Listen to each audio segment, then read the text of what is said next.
Welcome to Topic Talks, where we talk about the topics you care about and leave out the ones you don't. We talk about what most news sources don't. Media, movies, and the multiverse. We even invite guests to come talk topics with us. Come join in on the fun.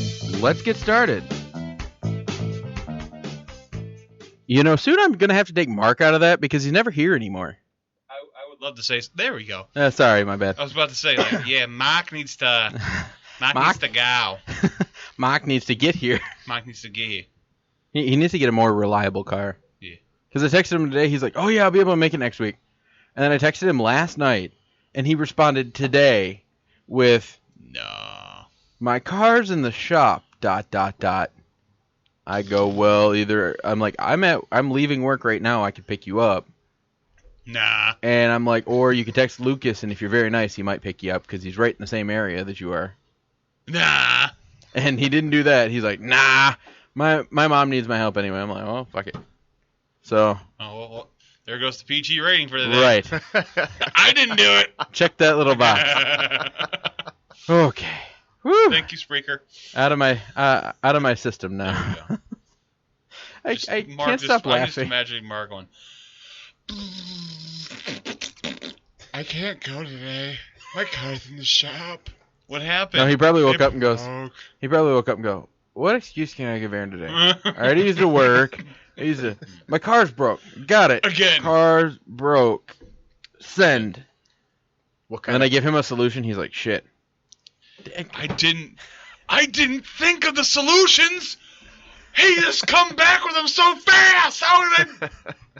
I can't keep my mouth clean today. You can't. I really. Sorry, get some soap. It's okay. Soap. Soap. Okay. Well, I was trying to keep it a PG rating, but apparently that went out the window. Apparently this 4th of July edition is not going to be clean. we were having too good of a time before the show. It's going to look uglier than a redneck's hands after he lights off fireworks. All right. So do you want to do the special intro before? So because it is the day before the 4th of July, it's the 3rd of July, and we're not going to be out on the 4th of July because it's not a Monday. We decided we are going to do a... If this was on the 4th of July, I would not be here right now. Right. I would be stuffing my face with hot dogs and hamburgers. Right. So, because it's not, we are going to honor the Independence Day with in a Topic Talks way with a special song. So here it goes. Which makes me into ripping off something. Morning USA, I got a feeling that it's gonna be a wonderful day. The sun in the sky has a smile on his face, and he's shining a salute to the American race. Oh boy, it's swell to say, good morning USA. Good morning USA. So that was our salute. In a very Topic Talks fashion. Thank you, Seth MacFarlane, for that. And I did put the link in the bottom, so I shouldn't be able to get sued. But, you know. Hopefully not. People lie. For you, say. So, for my sake, I hope I don't get sued. I mean, it is free and I'm not making any money, so I feel like I've got... We're set. We're good. We're good. As long as the laws that I like... To be honest, as many versions of this as there are on YouTube and Seth MacFarlane hasn't sued anybody yet, I think we're good. And I think it's the fact that we were using it to honor. I think he wouldn't care. I probably wouldn't. Okay. You haven't introduced our special guest, by the way. Anyway, so we've got Lucas today, and then we've got Logan, who's been on the show before, but it's been a long while. Well, hello again, but glad to be back. What? Yeah. I almost said something to ruin the PG rating as well, too. It's okay. Don't worry. It's already gone. Yeah, I was going to say, it's out the window, so okay. It's gone. This shit's downhill fast. We're trying not to make it any worse, guys. You're making it worse! Quit talking! Okay. Florence, shut up! They can hear you! So, Lucas, how was your day, or week, or whatever? My day was pretty good. Except for the fact you had to get up at 4 o'clock in the morning? Yeah, for nothing. For nothing! I get down to Detroit for the internship, and it's 5:30 and no one's there, and I have received no information as to whether or not I should even be down there, and I still have no information as to why I shouldn't have been down there in the first place. And it's 6 o'clock in the evening. It's 12 hours past the fact. Jeez. Oh, man. It's like I'm chopped liver and onions. And onions. How was your day? I can't complain. That's good. I didn't have to get up at 4 in the morning for no reason, so. That always makes your day good. Yeah. You can only go uphill from there. Right. Exactly. Right. That's just an uphill thing. Anyway. So I don't know if we can top that. I think we should just end the show. That's it. That's it. Short show. All about 5 minutes. That's it. We can't beat that at all. Okay. Well, welcome again, Logan. Thank you, Lucas, for showing up. Of course. Hi, Mark. If you're Mac. even listening. Mac, if you're sitting in your car and you're listening, thinking, well, maybe I should be there. Go fuck yourself. See, the funny part about it is, even though he's not doing something, he's still not listening to the show. And he was the one that went through and listened from day one, which was horrible, all the way through until current. Uh-huh. And now he doesn't listen. And now he just... He put in all that work and just stopped. Just no. Oh. You know what a lot of people would just say no to? Proposals? Well, I was going to say, well, the man doesn't usually say no. That would be the woman if she wanted to be mean. If a man loves a woman? If I should have a button for that. just a boop. No, anyway. So a lot of people would say no to what I titled it, which is kind of misleading, which was on purpose. But the first story... This sounds like a very crazy polyamorous relationship that I do not want to be a part of. And that was kind of the point. I wanted it to be intriguing so people would go, wait, what? And then they would want to know. So, the first story... I can't even say it with a straight face. The first story we have for today is about a man who proposes to his girlfriend and her sister. Wah. So this isn't as weird as I made it out to sound, because I just thought it would be fun to make it sound super weird. I mean, So, Ashley, how are we going to say this name? Sasha. Schaus. Schaus. Schaus. Schaus. Schaus. You're not Goldfinger. Schaus. It's not smoking a pancake, all right? It's Schaus. I feel like Tim the Toolman Taylor. I love that man. Anyway, Ashley and Will Seaton. It's Seaton. Seaton. I'm Seaton. Instead of Will Wheaton, it's Will Seaton. Anyway, Ashley and Will have been dating since about 2010. And shortly after they started dating, Ashley introduced her sister Hannah, who has Down syndrome. So Lucas just has this huge smile on his face. I know he's wanted to say something, but let me finish. I'm not going to say it. You've already ruined this today. I'm not going to make it worse. I'm not going to make it any worse. So Ashley said she has Down syndrome and diabetes, and so I look after her and protect her. Oh my! That is a combination. Right. That's like a double negative. Oh, gee. But it doesn't equal It doesn't a positive. make it a positive. So, You're undersued. You're sued. That's it. We're shutting it down. Pack it up. Put the microphones away. That's it for the day. put the microphones away. Sell the studio. Sell the house. The house is gone. Just airlift the thing right off the foundation. I'm living back at my grandma's. Get it out of here. No, anyway, so the sisters have been inseparable. Inseparable? Inseparable. That's it. Yes, thank you. Bingo. Inseparable. Since the day Hannah was born.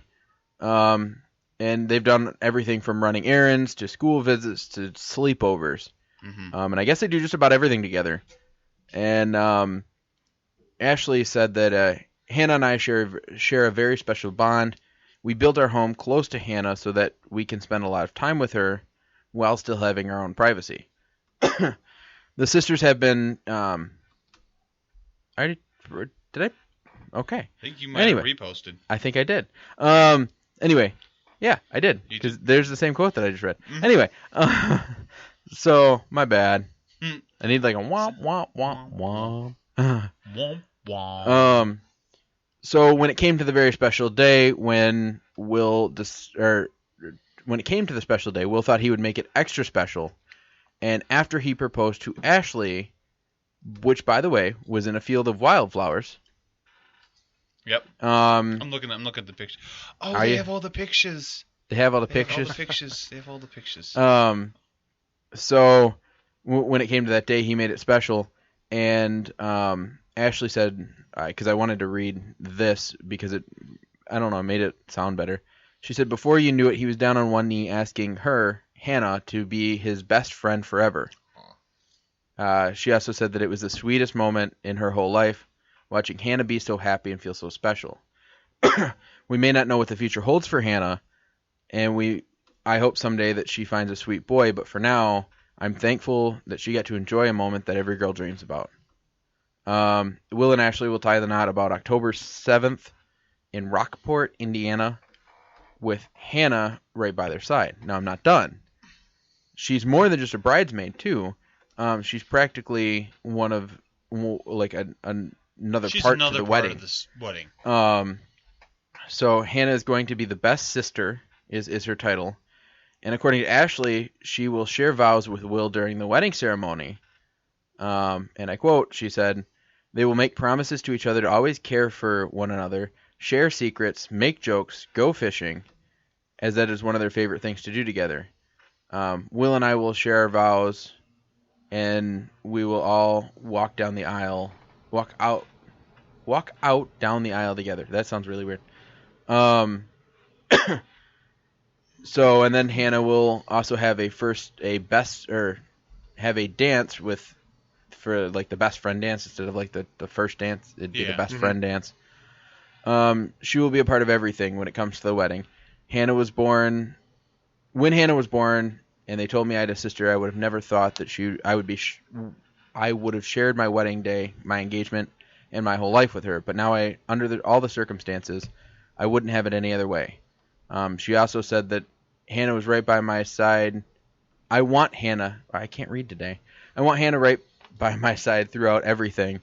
And someday in the future, whenever Will and I start a family, I know Hannah will be a big part of helping raise our child. She would be a great aunt. Ta-da! I made it through. I'm impressed with you. I'm very impressed that you got through. Because that was a long one. That's what she said. That is what she said. This is a very, very lovely story. I'm going to leave it at that because if I say anything else, yes, it sounds like your air conditioning is coming through the microphone. That's what I'm thinking. I promise I'm not breathing heavy over here.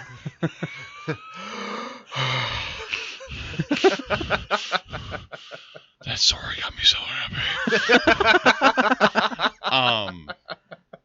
That's better. That is much. There we go. No, it's a really nice, sweet story, and I looked up how old Hannah is. She's 15. She's 15, by the way. Okay. So it's not like because I didn't know if like Hannah was like 2 years younger than her. Mm-hmm. She's significantly younger. She's almost 10 years younger than her sister. Right. Mm-hmm. So I was like, okay, well, how I want to see exactly what dynamic we're talking about here. Right. The dynamic duo. That's what we're talking about. Yes, it is.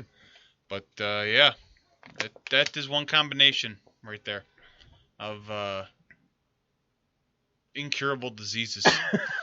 That's that you can live with at least. That you can live with. You can live with. Like it's not. Yeah. No. It is not that terrible. It's not gonosyphilitis, so that's a good thing. And you could have picked so many other things, and you had to go with that. Sorry, my other one was herpetosyphilitis, and that's. And that one, again, there's a million other diseases you could have went to, and those were the two that popped in your head. It's just first on the mind. Crohn's disease. I don't know. Inflammatory bowel syndrome. Are you okay? No. Oh, See what good happens? Lord. This is what happens when Lucas gets enough sleep. This is exactly what happens when I get enough sleep.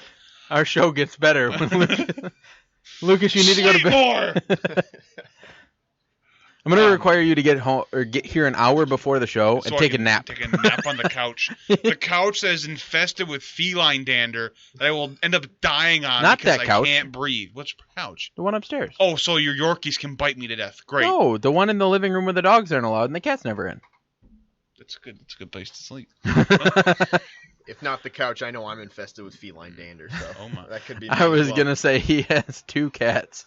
So far, you haven't set me off, so as long as we don't spoon after this is all over, I think we'll be okay. I thought you 2 were going on a date. Didn't we determine this already? That we are, yes. You were gonna dine and dash. Yep. There's not much dashing with me. It's like, I mean, I'll sprint out the door, but it's not like I can get away with that. It's like, No, this is what you do. the big one's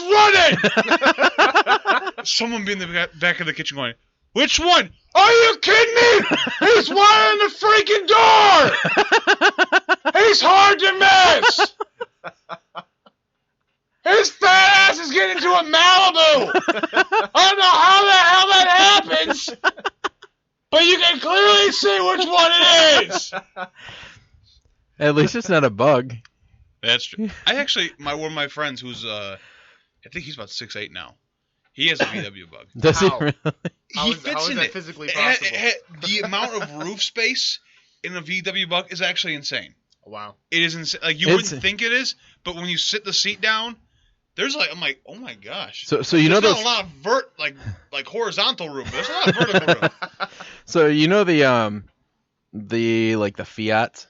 Yeah. So there was like a car. It was like the size of a Fiat, maybe a little bit bigger. There was a dude about your size that I knew from school that was crammed into the sucker, and I felt sorry for his friend. His friend was literally what it looked like. His shoulders were crouched. His friend, he was pretty much practically. He looked like Mr. Incredible in yes, in the drive home scene. yes, that's what it looked like. But he had a buddy in the passenger seat, and it looked like the dude was squished up against the window.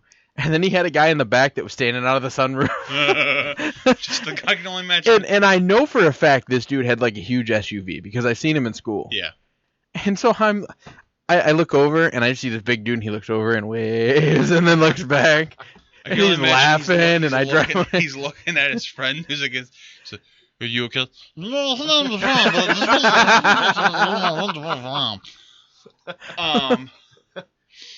Breathe in that pocket air next to the window. Be careful, because of the big dude in the car and someone standing up, that could turn into a fart pocket really quick. And you're just breathing noxious fumes. You okay? Just check his pulse and move on, right? Slowly start slowing down. Oh, Lord. Oh my. This is a good time. Anyway, back to Hannah and Ashley and Will. And Will Seaton. Terrible. How do you get these names? I really don't know what to say about this. Because anything else I would have to say, I might come off as offensive. And it's just like... Well, I feel like you're between like a rock and a tiny car. Because I really am. Because there's, if you say something, bad, you get in trouble. If you say something good, you get in trouble. I'm lying. Again, it's sweet. I think this was sweet. I am, you put it this way, I am glad there are men like Will out there. There you go. Yes. Because if it were filled with men like me, these stories would not ever happen. I couldn't do it. I couldn't do it. You couldn't do it? I could not do it. I'd be like, it's great to have your sister in the wedding. She can be a bridesmaid. But she is not walking down the aisle with us. We are not walking out to the limousine with your sister in tow. I understand, she's got some disabilities, but I just couldn't do it. Well, and I feel like she'd stand you up at the aisle you wouldn't even make it to the aisle if you told her that. No, exactly. But that's the whole point. Is it's cool that she found a guy who's willing to that accepts. Hey, she helps her sister out. They're pretty much inseparable. Mm-hmm. Sure, I get it that time. And then he has to deal with that, and he's like, well, okay, because there's 2 ways you can approach this. You can either do what you said and just get dumped. Yeah, basically. Or you can embrace it like he did. And did he really embrace it, or is he just like going like, I gotta do this, don't I? No, I feel like he. She's so hot, but I gotta do this. Well, no, you think about it. Okay, so they started dating in 2010. Yeah. 2017. He's very well aware of what. Right. So they've obviously spent time together. He obviously, is friends with the sister because it said that they like to go fishing. Yeah. I mean, some of those vows, I'm like, man, that sounds like me and my buddy. Mm-hmm. Like, that's go fishing. We talk about everything. That sounds like me and a buddy of mine. Yeah. Now, so I'm wondering if he's just one of those guys. It's like, you know what? He found something that they both like to do. They go out and do that a lot. They have fun. And that's that. And then he's willing to just accept. Okay, it's kind of like April with Aiden. A while back. I don't know who this person is. You're introducing names. That's my girlfriend. I know April. Aiden. And the dog. Aiden is a dog. Yes. He's the little gray one. Freak names their dog Aiden. April does. It sounds like a young millennial, like, third grader. Hey, Aiden, you want to go to recess? Yeah! Doesn't sound like, hey, Aiden, come here. Whoop! It's more high-pitched than that. A little bit better. There we go. It's like, anyway, so, because she had him before we started dating.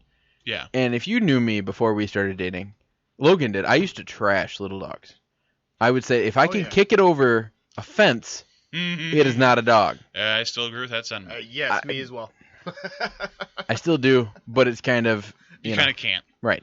So that was my stance on him, and it still kind of is. I mean, now I've got my German Shepherd. Yorkie punting is not an official sport. No. Recognized by the NFL. Michael Vick, however, is a strong advocate for it. Correct. No. Anyway, so she. I really didn't like this dog. She said, listen, if you want to date me, you got to like the dog. I got to tolerate. That's when I go, I got to tolerate the dog.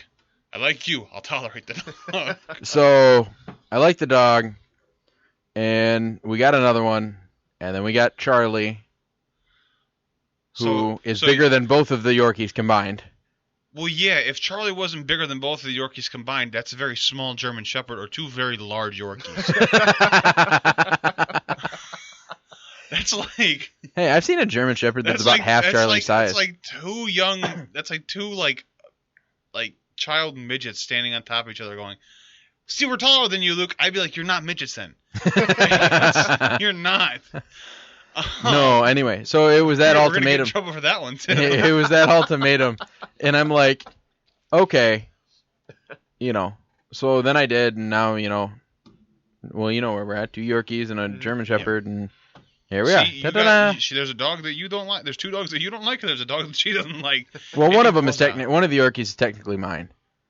Oh. But he acts like a big dog. Oh, okay. That's the funny thing about he acts like he's the tough crap around the house. Yeah. And then Charlie walks up and goes, woof, and he's like, oh shit. He's like, I love how you were like, he acts like tough crap around the house, but then Charlie's like, woof, and oh shit. I said, oh shit. No, you didn't. Yes, I did. Yeah, well, I stopped myself. Yeah, I heard the emphasis on the it part. Me too. Anyway. So. No, what do you think about this? What do you think about this story? I was kind of formulating an opinion on it because I know I read it a little bit last night. I did not realize that the younger sister was 15 years old.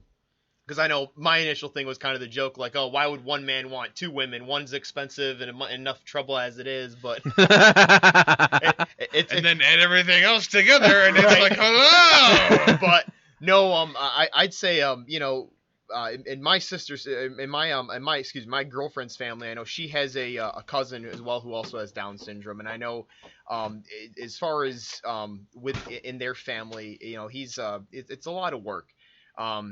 And he's a great guy. He just really friendly, loves everybody.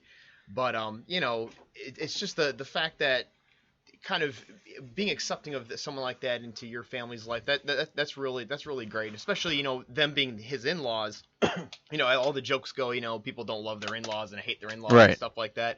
I think it's awesome that he's willing to be accepting and kind of accommodating as well for Hannah because really. she just wants someone who has, she just wants a friend, really. Right. Someone to be with and everything, and go fishing and do those nice things with, because people like that are automatically looked at as outcasts in a lot of, mainstream society, because you got to think what kind of percentage of the population has Down syndrome or some kind of condition similar to that. So it's difficult for a lot of people like that to just live a normal life, and meanwhile, that's what all they really, really want. So, Right. The fact that Will is, willing to bring her in kind of into the fold and give her as much of a sense of normality at the same time while being different in the same hand is kind of, it's nice. Yeah. And I'd say, a lot better person than a lot of men out there now. Oh, yeah. So, kudos to him for that, and I'm glad the families, is loving and very accepting of everyone and each other. So that's always nice. Yeah. You need to bring him on more because he balances out me. Well, I don't know if Mock keeps not showing up. You might become. Well, a he was staple. in school. I asked him to come in a few weeks ago, and he's like, oh yeah, I'll do it. And then he realized he has class the same time as the show. Jeez. He's like, Yes. wait, I forgot I have class. And I'm like, oh, it's all good. And he's like, but but school ends this day, so I'll be on. Got one more week and I can be here. And then last week he's like, not this coming Monday, but the Monday after. But the one day after. The Monday after, I will be there. Okay, cool. So, anyway, yeah, I totally agree with you. There are a lot of guys, as Lucas proved. There's a lot of guys that wouldn't go that far. May I just say, for my own benefit, it's not that I can't stand those who are Well, no, you didn't. who have autism you didn't say that. It was like you're more coming from the aspect of. I just can't. I can't. My personality, I can't handle it. Right. Like interpersonally. Right. When I was younger, I could. I see where you're coming from. It's just the fact that someone like that is so different than your average person. It's not everyone's always accommodating. Like my girlfriend's family. They've grown up with her cousin. Obviously for his entire life. So they're sort of accustomed to it. Whereas someone like me, I'm not saying it's hard for me to get along with him. He's a great guy. He's absolutely loving, very outgoing, and everything like that. It's really easy to get along with. But for some people, it's just kind of that they can't find the happy medium, that balance. Like how do I talk to someone? Because essentially I know when, and like I said again, my girlfriend's situation with her cousin. He's very childlike, and I think he's about 22 years old. Okay. And he still likes to play video game stuff, which I do too. Yeah. Right. But, he plays with Legos and stuff like that. So he's his mind's a little bit younger, which is fine. Because someone like him, he's not going to go get a job and be a banker or something like that. Right. It's not that he can be put back in life, but it's just the fact that he's not able to. Right. He can't. It'd be hard for him to live on his own. He will never drive. Yeah. So.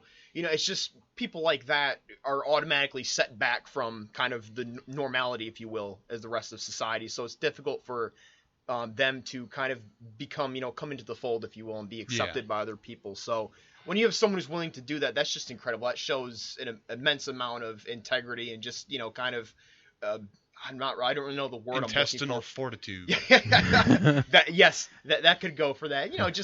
Just accepting someone like that can be difficult for some people who don't live with it every day. So that's kind of where I'm trying to go with that.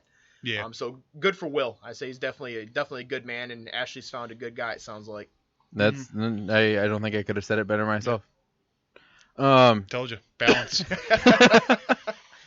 I feel like when it's just Mark and him, or if it's just me and Aaron, like if you imagine like the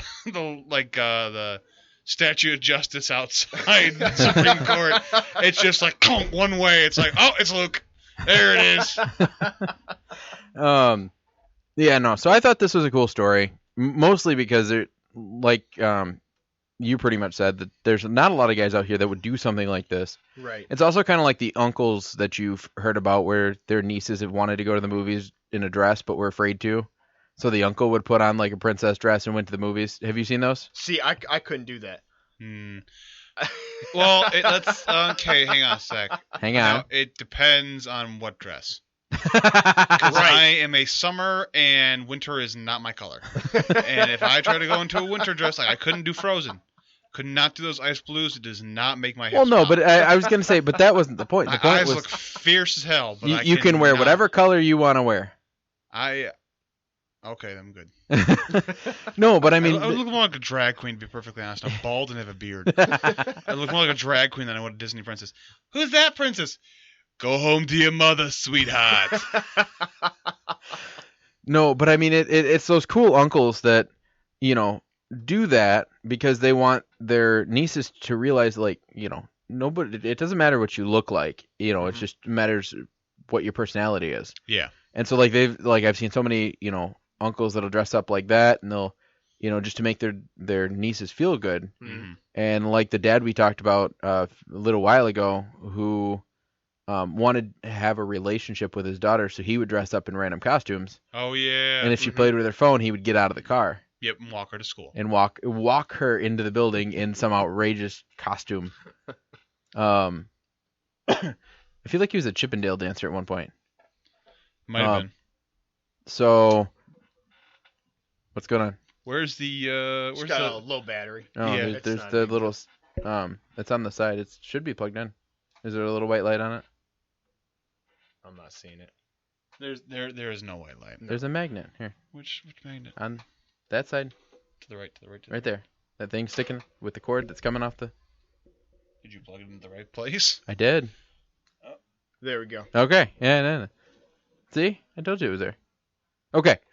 Hey.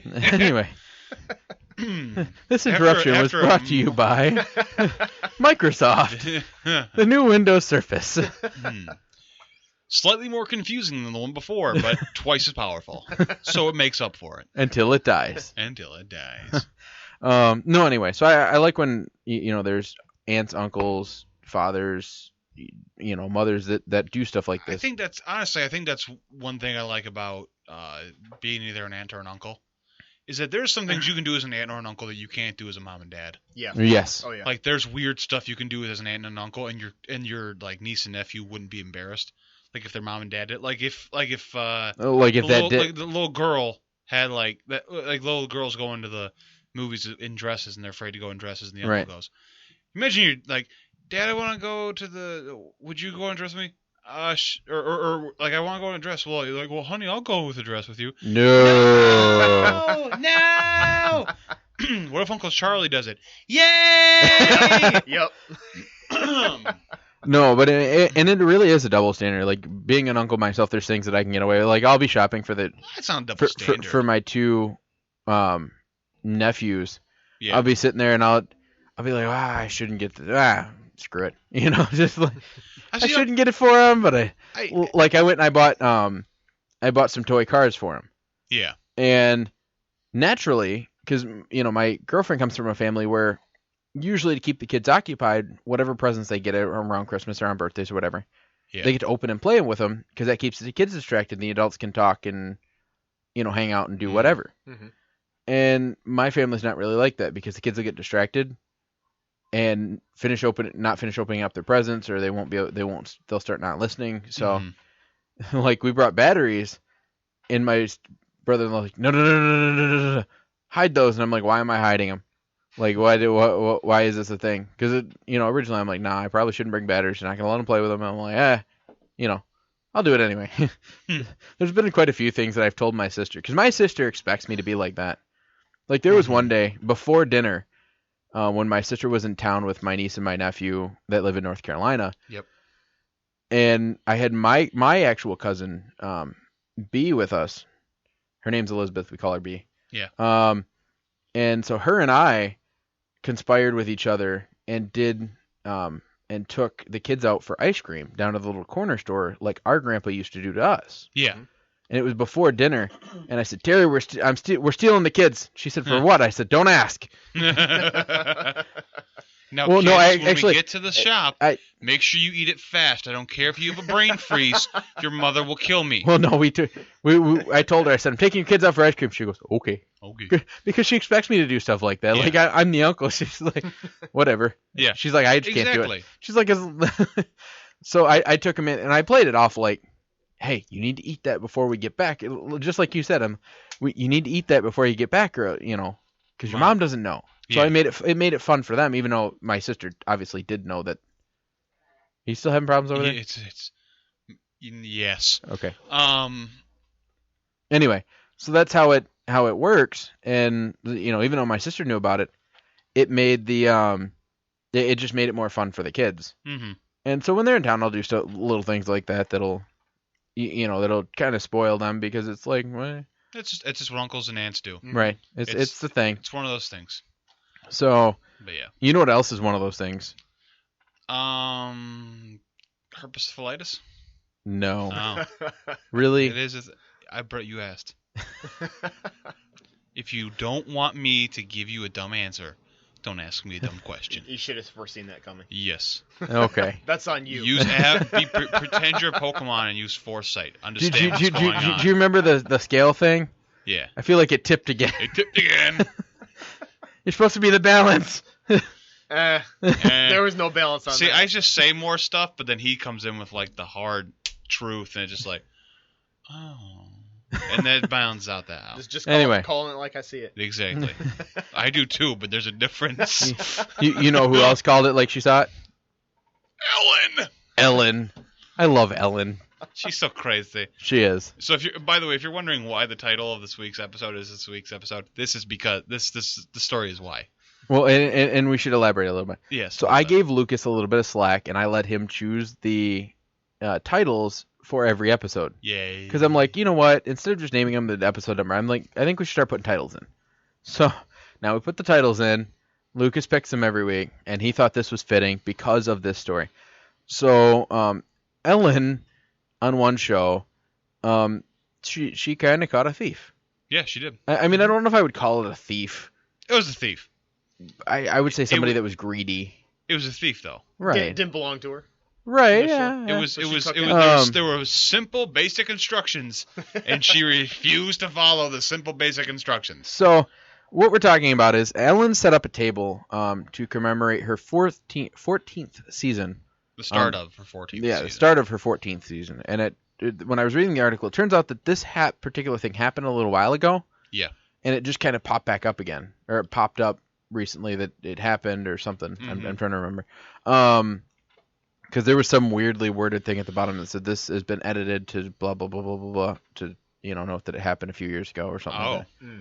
Anyway, but it's still funny. I still thought I should bring it up because it was, I found it hilarious.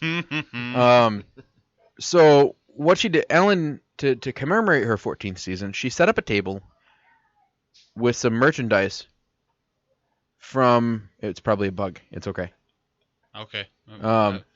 I just hear frantic screaming and, oh my gosh! I figure someone's getting stabbed. No, when April sees a bug, it sounds like she's getting stabbed. Oh, okay, because we live near Flint. You live near Flint, so I'm a little, I have to ask. No, if you hear a boom, that's when you get Okay, kind of concerned. Right. That's right. No, anyway, so Ellen set up this table with all of her like Ellen Show merchandise. So there's some hats and mugs and keychains and pencils and shot glasses and all that kind of stuff. And she put a note out that said, "Please take one per person or per audience member." Yeah. And everybody was like, "Okay, cool." And she did this to kind of one, to celebrate, but she also put up hidden cameras to make sure everybody's following the instructions. Uh-huh. Mm-hmm.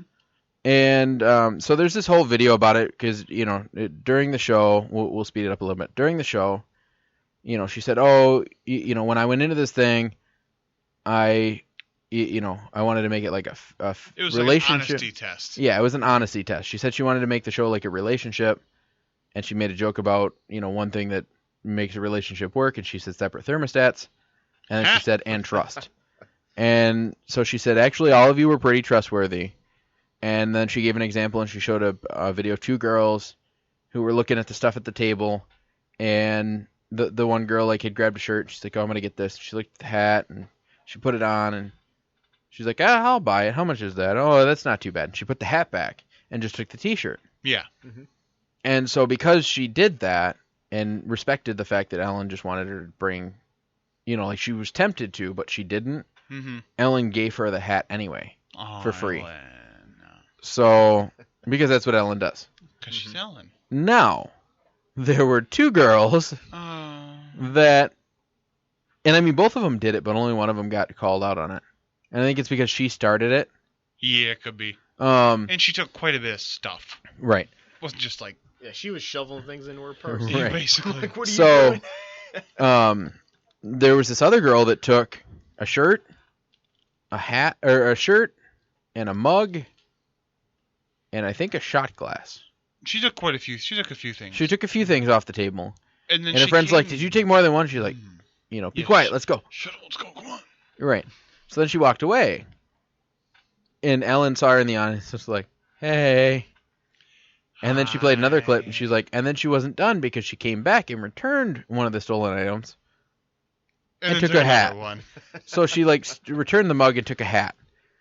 And so Ellen was like, you could tell Ellen was kind of seriously irritated by this, which is understandably so. Yeah, right. But she was also making fun of it. She was making fun of it. She wasn't trying to get too upset. I think she was trying not to get upset, but I think she was. Well, I mean, yeah. And I would be too. I think she had a right to be. Mm-hmm. You give them free merch out. I mean, it's not like that merch is probably inexpensive. No. Right, but it was Ellen it was the fact that she's like, "Hey, listen, Please just listen to this one request I have. Right. Don't take. She's like, "I'm gonna give you free stuff. Just take one. Follow the instructions. Just take one." Yeah. It's not like they couldn't buy some of the other stuff Mm-hmm. from the Ellen store. That is still a thing. Yeah. It's not like they're a guest on the show, because sometimes guests on the shows, because there was a guy from Michigan that was a guest on an Ellen show, and they said, "Is there anything we can do for you?" He's like, "Yeah, could you take me to the Ellen shop? I want to shop around." And they're like, "No, we can't do that because the audience members will recognize you, Yeah. and they'll probably start asking for autographs and things like that. But we'll bring you some stuff." So they brought him and just gave him some stuff from the Ellen shop. Yeah. But that wasn't this case. This was just, she was an audience member, didn't follow the instructions. Ellen called her out during the show. Yeah, which is even better. Which is funny. Showed the footage of However, her stealing something. I would not have minded seeing, we have a E-Entertainment news update. Ellen apparently beating the living crap out of one of the audience members after she stole Ellen merchandise from a free-for-all table. And just, I don't think she was that... You see Ellen going, "I told you enough! Only one!" No, but... There's spit flying all over the side of the desk. It is not pretty. Thank you for spitting all over my desk. Now I gotta try to find my sanitation wipes and wipe the No, anyway. So, she didn't follow the instructions. Ellen called her out. And when the girl was sitting there, she's like... Or the lady tried to cover up and say, "Well, my sister couldn't make it, so one of them was hers." And Ellen looks at her straight in the eye and goes, "There's a lot of sisters that couldn't make it." And I thought that was pure genius. Just right there with it. Right. And then she made this poor girl sit in shame in the dunce cap chair. Yeah. I so wish they brought out. I They brought out Have you guys ever walked by a Claire's? Like the store, Claire's? No, I thought you said, "Have you walked by an eclair?" No. Because the answer is no. That would be because I just suck. I just eat it as I go along. I don't walk past them. So in the store, the Claire stores, some of them have this really awkward looking metal chair, and they call it the piercing chair because they pierce ears there. Okay. And that chair that they put out reminded me, it's like a metal bar stool that had a back on it. It was like a metal high top. Yeah. Looked like. And so they put this chair out in the middle of nowhere, and the girl starts walking up in the DJ booth, and she's like, "No." Ellen's like, "No, don't go back there. You'll steal too much from there." And then she walk around. She walked around and went up the stairs and sat in this bench. And Ellen's like, "What's your sister's name?" It was like Anna or something. And she's like, "Well, Anna just got you in big trouble." But I hope she sat there the entire rest of the show. I think she did. That's even better. Because I think Ellen was honestly a little bit mad that. Perturbed, yeah. But I don't think she was mad enough to actually do something serious. But mad enough to bring it up on the show and embarrass this girl. Now there's one of the articles that I was reading, and it was somebody else's review on this particular incident, and she's like, "I feel like Ellen was kind of Ellen was being mean by doing this," and I'm like, "No." She stole. Right. It's kind of like, when somebody walks into Bass Pro and walks up to the range and takes a pair of eyes and ears, and I see them walk out the door, because I can see the exit doors. I see them walk out. It's like, hey. If you come back in here, I'm going to punch you. But I mean, and there's nothing I can do about it, but it's kind of it would make me mad. It really would. And if after they're out of the store, there's really nothing we can do about it. And I mean, in the Chase store, them down. we can't do that anymore. Why? Half the places don't have what's it called, theft prevention anymore. Why? Because it costs more money to arrest the person and sue them than it does for the. I wouldn't arrest them. I'd just tackle them and take the stuff back. Like, don't do that, and just walk away. Yeah, but then if they're hurt, they can sue and all that kind of stuff. So I'm a big advocate. And I guess this is me tipping the scales over here to Yeah, the guy, but I don't know if you guys know, like back like I was in like the Renaissance era, like medieval and Shakespearean era and stuff. Right. Like, they had they call it the pillory box or the stockade. You know, they had your arms locked in, your head locked in, you could throw tomatoes at them. They should bring that back for minor Yes, they crimes should. like theft. I like because, that. Yeah. it's public humiliation because you did something stupid and you got caught. So I that's what think that happens, would be man. fantastic at Bass Yeah. Pro. They just put one of those in all the shoplifting. Do you know how many teenagers would stop like pickpocketing like lipstick or Exactly. or, like, Oh, yeah. balm? Yep. Like if you're just like, welcome to Great Lakes Crossing. We have a new policy in place this week. Any minor thefts caught in any of our stores will be put into the stockades in the food court. You will have Taco Bell thrown at you from all directions. If you thought a beefy bean burrito was hard to eat the first time, wait till it gets smeared all over your corneas. Thank you. Have a nice day. They take out the children's play area and just put in a whole bunch of those things. There's a guy going, shame! Shame! Come throw your food at yonder thief! Shame! I really do like that idea, though. Like, do you know how many people, like, just being embarrassed? Mhm. Or, like, if you put made a giant wall of pictures of people who shoplifted Yeah. and take their picture and put it up on the wall of shame. You know how embarrassing that would be for people? You know, I wish I would have actually thought of that point prior to the show because I would have had a link for this. But I know there was a while ago, I want to say it was something minor like shoplifting or something, but there was a case where, you know, like a high school age student, you know, I think it was like shoplifting from the mall or something like that, you know, something kind of unfortunately common that kids do. Right. Yeah. Well, the judge in that case had decided, okay, fine, you're going to have to stand out in public with a sign saying what you did in front of the location and be embarrassed by it. I love when they do that. And, you know, I get it. No one likes to be embarrassed, but if you do something dumb like that and you get caught, I mean, I can't abide by thievery. I think that you have no integrity. You have zero resolve as a person in my eyes if you steal even something so minor as a piece of lipstick or chapstick. It's like, come on. You know, everyone's first excuse is, oh, I have money.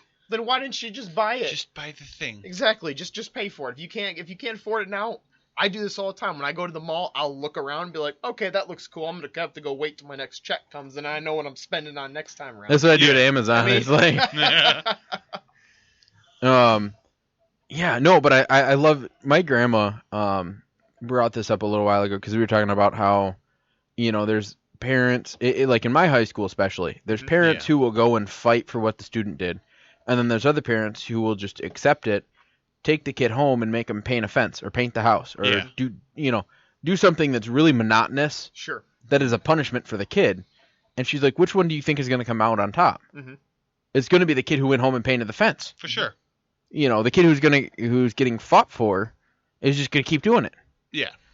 And so I looked this up. There's a lot of parents nowadays or a lot of, not even parents, but a lot of like, quote unquote, like children's psychologists. Oh my gosh. That they keep saying, no, you should not embarrass your children as part of a punishment.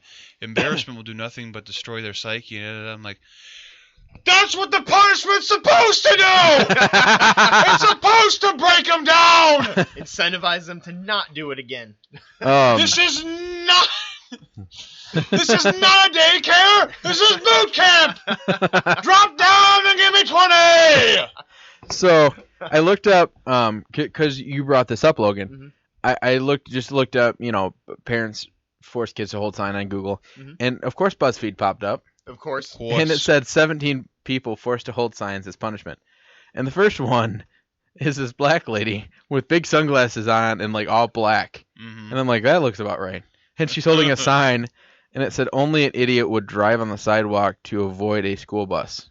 Oh my goodness. Oh, And it said no. You completely deserve every ounce of embarrassment it for said that. it said a Cleveland judge ordered 32-year-old to stand at an intersection for 2 days holding a sign that reads, How long per day? It didn't say. That's what I want to know. I would hope it was the full 24 hours. Oh my per gosh, day. that'd be no or worse.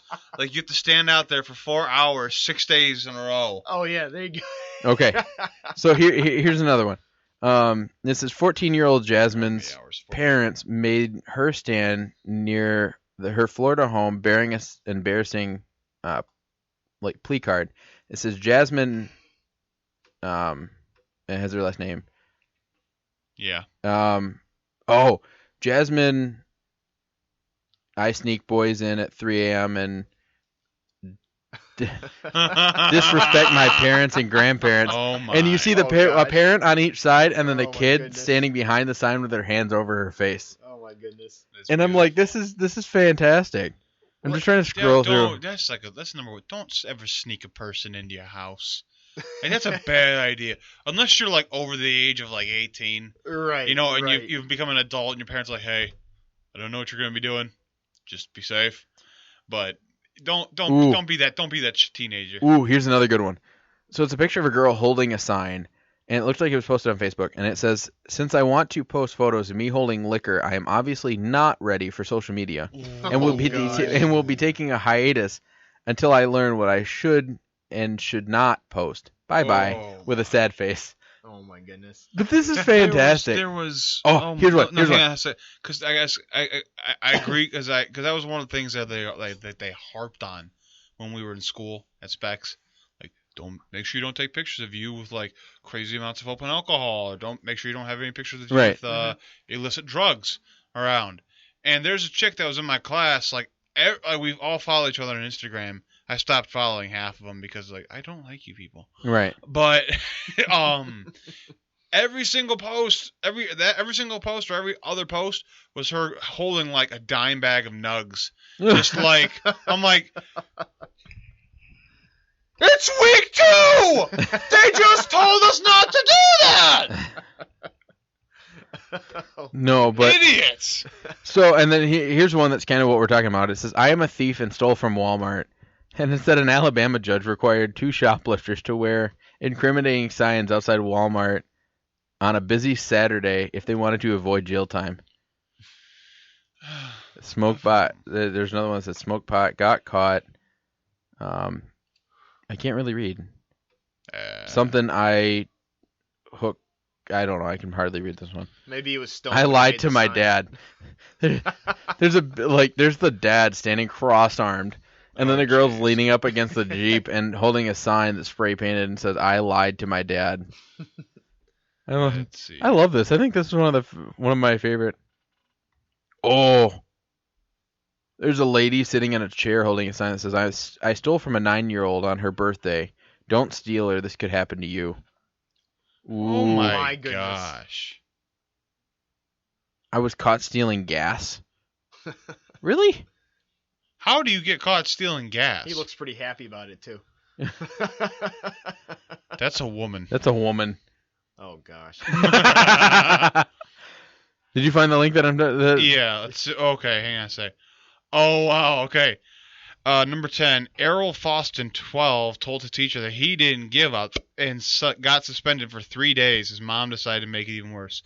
Sign says, "I disrespected my teacher by calling her out of her name. I am now suspended for 3 days. I would like to apologize not only to that teacher but to all adults. I was not raised to disrespect any adult, especially not a woman." Mama got hers in. Yeah, That's she what did. I'm saying. Ooh, here's one that was on the news. It said, "I lie, I steal, I sell drugs, I don't follow the law." And the kid was forced to wear a sign that said that. Oh, jeez. "Don't trust me, I will steal from you, as I am a thief." Oh, poor kid. He's only 10. Oh, some of these kids it's so bad because they're not even teenagers yet. They're not even like in the bad part of their lives. And they got, Well, you know. I steal forks from restaurants. Gonna say how old he is. He looks like an older guy too. Oh my god. He looks like he's in his 50s, yeah, 60s. 50s or 60s. He looks like Larry David. I was just thinking that he had to Curb Your Enthusiasm. I'm like, what? No way. Oh man. What do you mean I can't steal forks from this restaurant anymore? No, but this said, after getting caught stealing forks from the W Hotel restaurant in Los Angeles, a man was forced to stand outside of a hotel and declared his crime. To the world. Oh my gosh. I think this is the best art. I'm going to share this on on our Topic Talk space, but this is too great This is awesome. to not share. But this is exactly what I'm like. Do you bet that some of the some of them did it again because? Oh, for sure. But there's the kid who said that she was taking a hiatus from Facebook. It looked like she was kind of crying. Oh, I'm sure she was. And I bet she didn't do it again. Well, and that was my thing. I know the first lady you said about using the sidewalk to get around the school bus. Was she 32 years old, if I remember correctly? Yes. That's crazy to me. It's like, I mean, at least in my life, I'm not trying to say I'm completely without sin at all in my entire life. I've stole things as kids, and I have been caught for it. And my parents made me go and apologize, which wasn't public humiliation, but it was very embarrassing. Yeah. Oh To yeah. have to man up and bring back what I took and say, hey, I took it. But as an adult, I don't steal things. I mean, I've gotten mad at the self-checkout things, and I still don't walk out, without paying for that birthday card or that case of beer or something like that. Right. Oh, I've You seen know- I've seen people do that, Meyer, by the way. Oh, sure. And Have you? Oh, yeah. me personally, I mean, I get it. If something like that makes you mad, but that's not an excuse for it. No. No, not at all. But my thing is, this lady at 32 years old didn't know. Obviously, she thought for that brief second that would have been an okay thing to do. Uh-huh. I say she completely deserves the embarrassment. And I guess as a kid, it's not as damaging because you can come back from that. But as an adult now, Yeah. you look like an absolute idiot now to everybody else. Okay, I got two things. One is there's one more of these people on this list. Number 11. The sign says, "My name is James W. Mon III. I did 4 questions on my FCAT test and said I wasn't going to do it. I have a 1.222 GPA. Oh. Honk if you think I need an education." So that one. However, I have a question for you, Aaron. Uh-oh. Because on the very right side where it lists all of the articles that BuzzFeed has written, Yeah. I don't know if it's done by cookies or whatever to track your preferences, but the article right next to that picture on this computer says, "Here's everything you need to know about people's gay male porn preferences." Nope. That would be spam. Oh.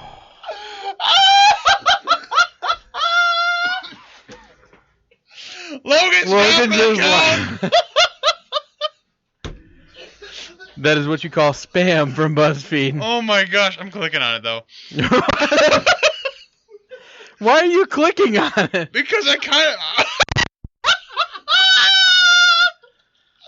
Because it's one of those things like they do to find out what's the most searched phrases on adult entertainment sites. Yeah. Oh my gosh. The biggest one. They're all a collection here, right? I'm not gonna show. I don't know if you saw it, but I'm not gonna show you it. You did? I did. Okay. There's a few bigger ones that the big one, the right in the direct center that you see as soon as you scroll down. Daddy.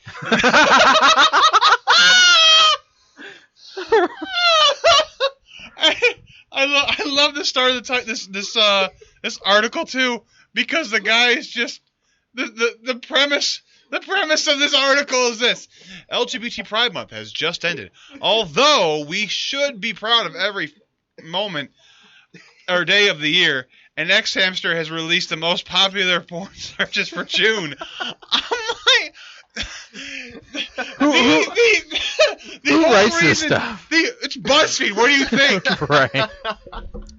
My thing is this wasn't just because out of the blue hey, let's look up the top porn searches. It was, hey, guess what? Pride Month just ended. Let's find out what you searched the most to jack off to. Oh my god. It's just, I can't. I'm sorry, Grandma. I'm sorry, Aaron's grandma. I know you don't want to hear this part. The very this gift. It's one of those where it has the text on the bottom, the Right. subtitles. It's the guy sitting here and fake glasses and only a vest. It only shows like from like stomach up, so I don't know like below the belt. But the caption is, "Daddy's gonna make it rain." That's horrible. Oh my god. That was very off topic. I'm sorry, but that just popped up, and there was no way I could. Apparently, Michigan looks for BDSM all. Because they have infographics for states. Surprise, surprise. The most gratifying thing is that 90% of the South is black. And all the major searches. What's Cali? Asian. That's what I thought it said. South Dakota is furry. You know what? No, I gotta see some. I gotta see some of these. No. Because this is a good time to transfer to. No. Movie Madness Monday. Movie Madness Monday. Texas is a straight Latino. Will you stop? I'm sorry. myself. Put it down and we'll read it later. Okay. What is Oklahoma? Stop. Straight friend. Okay, Movie Madness Monday. Iowa's isn't bad. Iowa's isn't bad. It's weird though. Tickle. It's tickle. What? Exactly. Okay, stop. Woo! Interesting topic. Oh my gosh, yeah. That wasn't even a topic. Minimize it.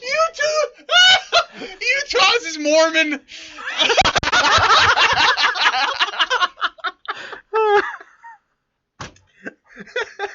And so is Idaho.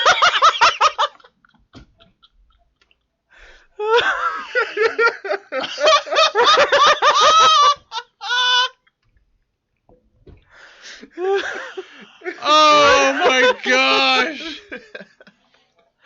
Oh, good lord. I don't know if I can ever have you two in the same show ever again.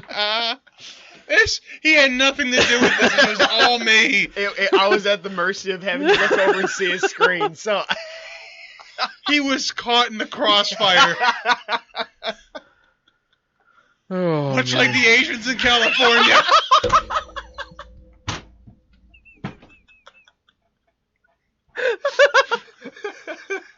I can't handle you right now. I almost wish Alaska was Russia. What is it? It's anime. That's worse. Massachusetts is tickle too. Minimize the screen. I'm not going to. I won't say what I thought it was, but I misread New York from over here, and I thought it said something completely different than it really does. Is that Dominican, correct? It says Dominican, yeah. I thought it said something else. Domination Yes, or something? that is exactly what I thought. Hey, it is time for Movie Madness Monday. I'm sorry. These are movies! No, they're not. Yes, they are. Which one? Which Pennsylvania? Pennsylvania's is the most blatant. It is the single most blatant one out there. Anal.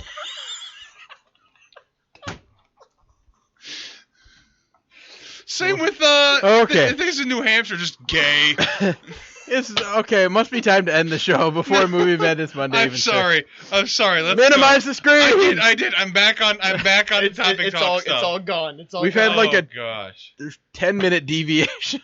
That's okay. We have had much longer deviations than this in the past. Yes, but I feel like this Albeit is... it's not about porn.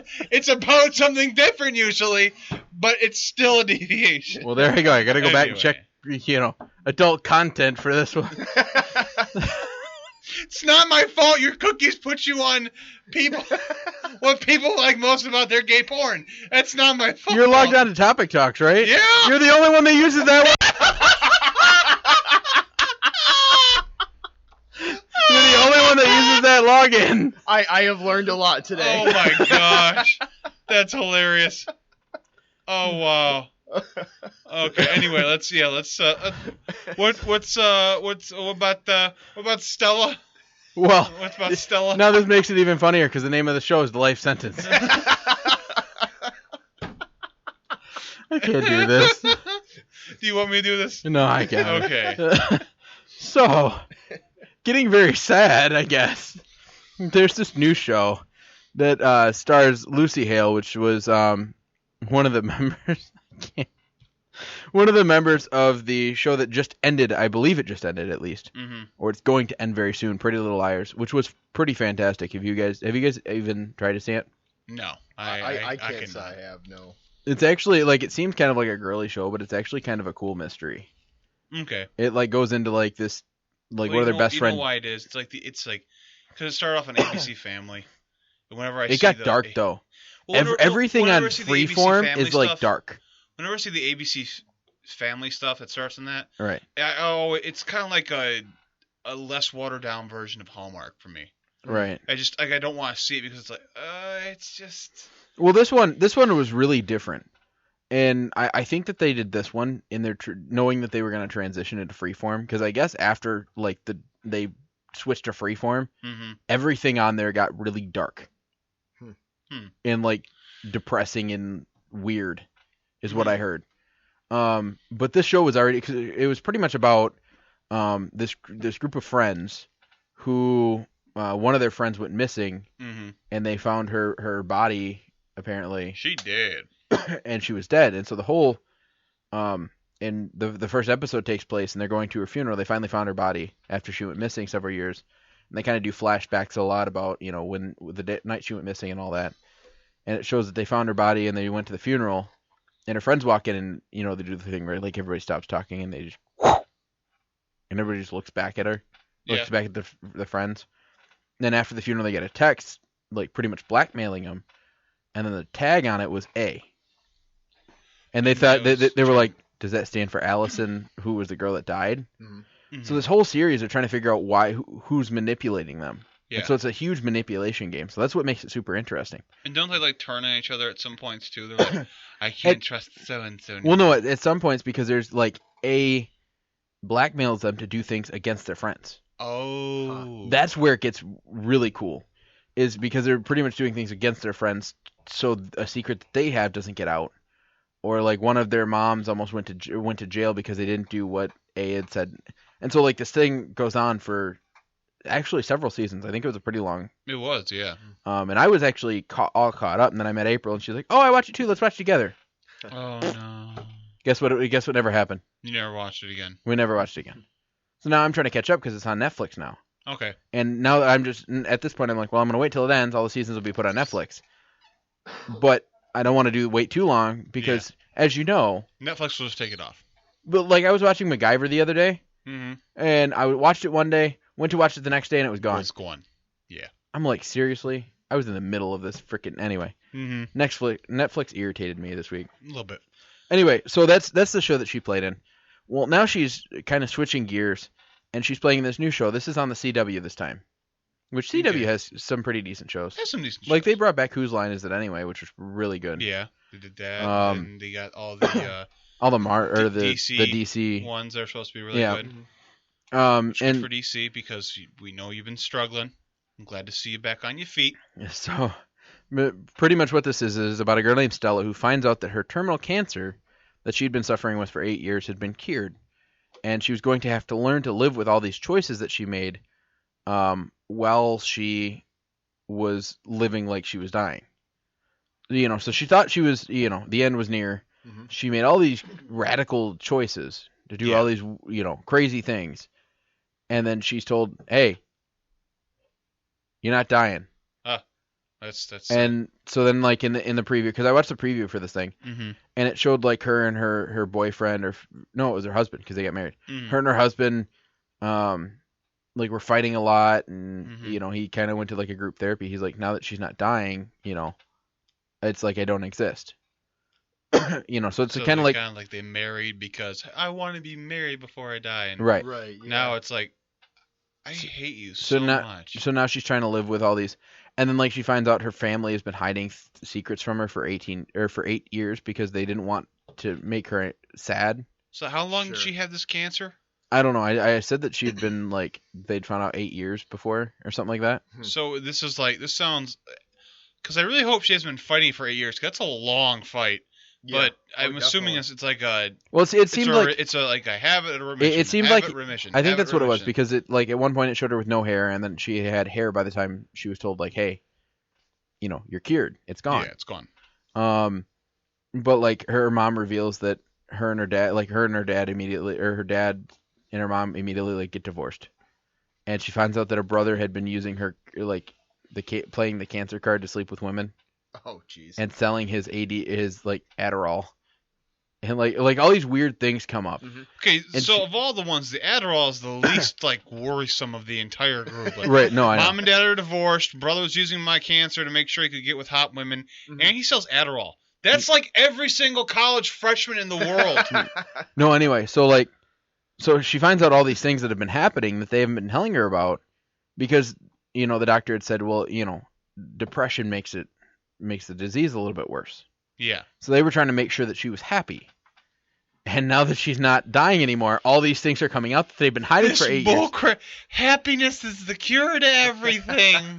But I mean, Smile and your cancer will go away. I thought it was a movie, and I'm like, oh, this would be a cool movie. And then it's like TV series. I'm like, Oh my. that kind of makes it better. Breaking Bad. Hard did it. And they did it with drugs. So this is obviously not going to go nearly as well because there's no drugs. Except No. Adderall. It just makes you wonder, though. I mean, like, of course, I know it's a show and it's fictitious, but, Right. there are some irreversible things can be done, in the time of, you think someone's going to be dead soon. Right. Yeah. Like, whether, it's something as serious as, mom and dad are really split, or, brother wants to sleep with women, or he's just selling his Adderall, something stupid like Right. that. But Mhm. I know you always hear the jokes about, like, oh, what would you do if, you found you had 6 months to live? People say, oh, I go rob a bank or something crazy like Right. that. It's like, yeah, well, then now you find out you're spending your rest of your life in prison or something like that. And you have a long life. Exactly, Yeah. yeah. No, but the It'd be really something I cool. would do if I was like 50 and I had cancer. Like, I'm fat. I'm going to die anyway. Got bad cholesterol. I'm good. Mhm. So I think somebody I got a kill switch. did somebody hit spell check on my my typing? No, but it was probably right. Oh, I fixed it because yeah. It was purposely put that way. Oh, you put the semicolon. That's in- how it was written. It was supposed to be a symbol. For what?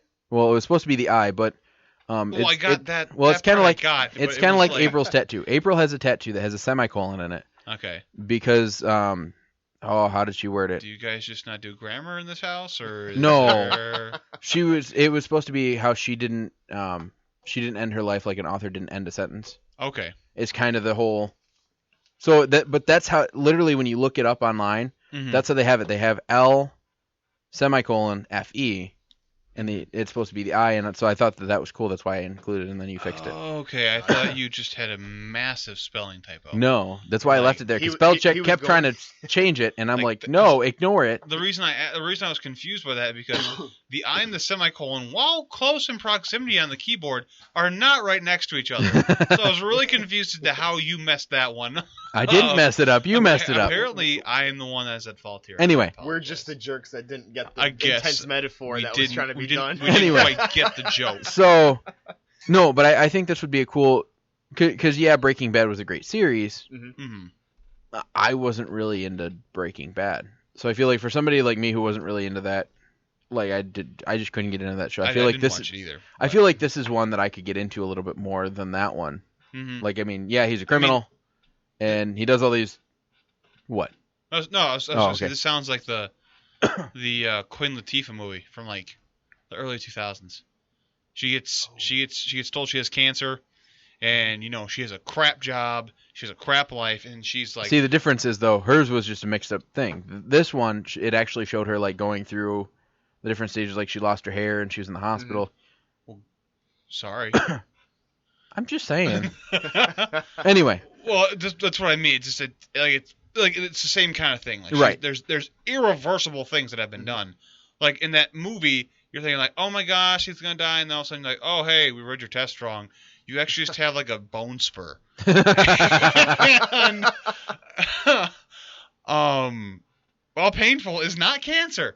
So like they're like, oh my gosh, he's not gonna die, yay! And then like the guy that she really likes flew all the way out to like Latvia to like be with her on a freaking snowy roof because she was like on a cliff or on like the ledge of a building for some reason because she was gonna jump. Like she's like, but there's like no like story after that. Like it's like the credits thing and like this will be everlasting love. And like you're like okay, and then it shows her like, oh, they got together and everyone's happy now, and I'm sitting there going, excuse me, hello. She spent all of her life savings on this. How did she make that back up? The guy's a cop. He doesn't make that much money. No, but that's what I like about this is it's a TV series, so it shows like okay. There'll be more the repercussions of everything she's done, which and how her life is going to be changing. changing. Is that right? You can actually flush that out. Like, let's see how dumb you can really be. Well, and that's what I like about it. So I was actually intrigued, and I am going to check it out when it comes out. It isn't coming out until 2018. Okay. I found out, but this was one of those where I was looking. I found the next story that we're going to talk about was a video that I found, and I'm like, oh my god. And so then it was on. I looked it up on YouTube because when I was playing it on Facebook, it was like a minute behind the picture and the audio. And so I looked it up on YouTube, so it was actually better. Because for some reason, for me, everything is like if you play it off of Facebook itself, it's like laggy. And then you go to YouTube and it plays fine. Anyway, but I was going through and it said life sentence, and I'm like, oh, what's that? And I clicked on it and it said 2018. I'm like, well, I don't care. I'll throw it in. So what sound good. So what do you think about this kind of show, Logan? I definitely think it's interesting. I know as you guys already touched on it as far as there's more time to flush it out. And right. I mean, like I said earlier, I mean, I know just, from just off the top of my head, the stupid things I think I would do if I was told I had, X amount of time to live, but it'll be interesting to see how, I'd be curious to know if they were planning on doing some kind of flashbacks to see how she was, when she found out she had this disease. And then as it was going, like I don't know if it said in the trailer for it whether it had been like recurring, like she was getting better and then it got worse and stuff like that. But, it didn't really say it. It showed her going through treatment and things like that. But like I said, it showed when she was diagnosed, and then it showed when she was going through treatment. She had no hair, and then it showed her at the end at the doctor's office when he's like, "You're cured." Gotcha. Like, but it also showed her like her and her husband went into a store, and they're like all happy. This is how the trailer starts out. They're like happy and like a couple you would expect coming into getting a wedding cake. Right. He goes, "Let me guess, a wedding cake?" She goes, "No, a funeral." Huh? Oh gosh. She's like, "I'm dying," and she played the cancer card. I'm dying. There we go. There you go. You've silenced me. I didn't. Your wire just silenced you. Oh my. No. Anyway, and he's like, "I can't believe you played the cancer card." She's like, "What? I only got so like." Yeah. I got it, don't I? But it was one of those. So that's how it started out, and it was just So it that's what intrigued me. It sounded kind of funny, kind of serious at some points, because then it kind of got more serious when it's like she's like, "Why didn't you tell me all of this?" Right. Yeah. When she finds out everything that's actually been going on. Just could have told me. I could have bored myself to death instead of this cancer. So anyway. So yeah, well, and a lot of people, like you said, you'll get the question, "What would you do if you were dying?" Right. Nobody ever thinks about, well, yeah, but then what happens if you get better? Like that's actually a unique concept to me. I know you guys have connected it to Breaking Bad a little bit, and I guess I like the idea because I mean you can connect it to Shameless too. Yeah, that's a good show. I love that show. Me too. But as opposed to Breaking Bad, I mean, I guess you can argue whether shows are really realistic or not. But this is more like relatable to some people. I right. mean, not everyone gets a chance to happen to be a chemistry teacher who can make meth all of a sudden, right, and then become a billionaire at the end of it, and everything. It's like, yeah, it's not. I mean, sure, it could happen, but like with my education in college, I couldn't even tell you. I can barely bake a cake. So, I mean, well, I'm sure Mrs. Mississippi, there aren't exactly a whole lot of chemistry teachers, but they seem to have a lot of those things blow up down there. Yeah, So- exactly. Well, why do you think a lot of them blow up? Is because there's not a lot of chemistry teachers. But when you have someone, who... If they were learning chemistry, they wouldn't be blowing up. But I sorry for getting off topic, but I guess, back onto the fact of, terminal cancer, that's more relatable to a lot of people. So I feel like just that alone would be an interesting show to get a lot of people to tune in, because it's just more relatable as a human. I mean, Right. Well, like like you said, these are little things. Like she got a cake. Sure, yeah. Mhm. And so like you said, I agree. It is more relatable. I mean, it's not like how many people think before the show Breaking Bad? How many people were like, yeah, I'm gonna go make meth and just become a millionaire and right. make a fortune right before I do. You know what I mean? I'm gonna drive a Chrysler 300S and I'm gonna make meth and have $1 million. Like, Let me tell you what. If I got rich, I would not be driving a Chrysler. No. Chevy. I'd be driving a PT Cruiser. So. Please, no. I'd be. Gosh, as long as it's not a stick shift PT Cruiser. I- That's just like putting lipstick on a pig. What with the convertible top and the turbo in it? Oh yes. That's even worse. I've seen those. Just for sale. or like a convertible mini coupe. It's just, why would you do that? That's not pretty. Oh man. No. Anyway, so I thought this was an interesting concept. It will be coming out in 2018. It didn't really say when, but It said 2018. just 2018. No, but I didn't say when in 2018. I know. It was- I'm just messing with you. I know you are. Now, before I start this next story, hmm leave it to me to find a movie about a circus. I know. I was gonna say. Like, Leave it to me to find a movie that has Michelle Williams in it, who is my second wife. I feel like only I could find I this don't movie. know who the first one is. Hilary Duff. Oh, that's right. No, anyway, so the movie is called The Greatest Showman, and it's actually it's a musical, and it is inspired by the imagination of P.T. Burnham. The Greatest Showman in the original musical celebrates the birth of show business and tells you of a visionary who rose, he pretty much, in the beginning, he loses his job and creates this spectacular worldwide sensation. Yeah. So pretty much what it is like, the trailer starts out, it's a whole bunch of guys in an office and they're like pulling the handle down, it goes ding, and they're typing. Mhm. Yep. Hugh Jackman, so they're doing something with like. Huge Jackman. I was gonna say Hugh Jackman. Yeah. So they're doing Kangaroo. You guys are mean. I'm Wolverine. I'm Hugh Jackman.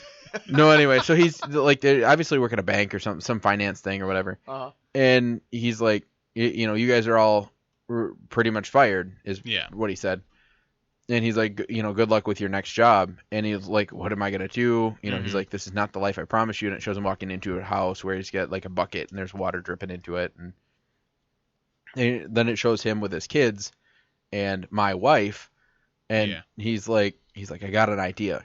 It shows him walking up in a, doing all these things, and like he walks up with his family in a top hat, and you just see this giant like poster drop down, and there's like 3 of them, and it's something about, like, you could kind of tell it's something about a circus, but it's this whole musical about how he goes and it shows him going and finding like I don't want to say a midget or someone that's shorter, but it was like just a generally small man, like he looked normal but looked shrunk down.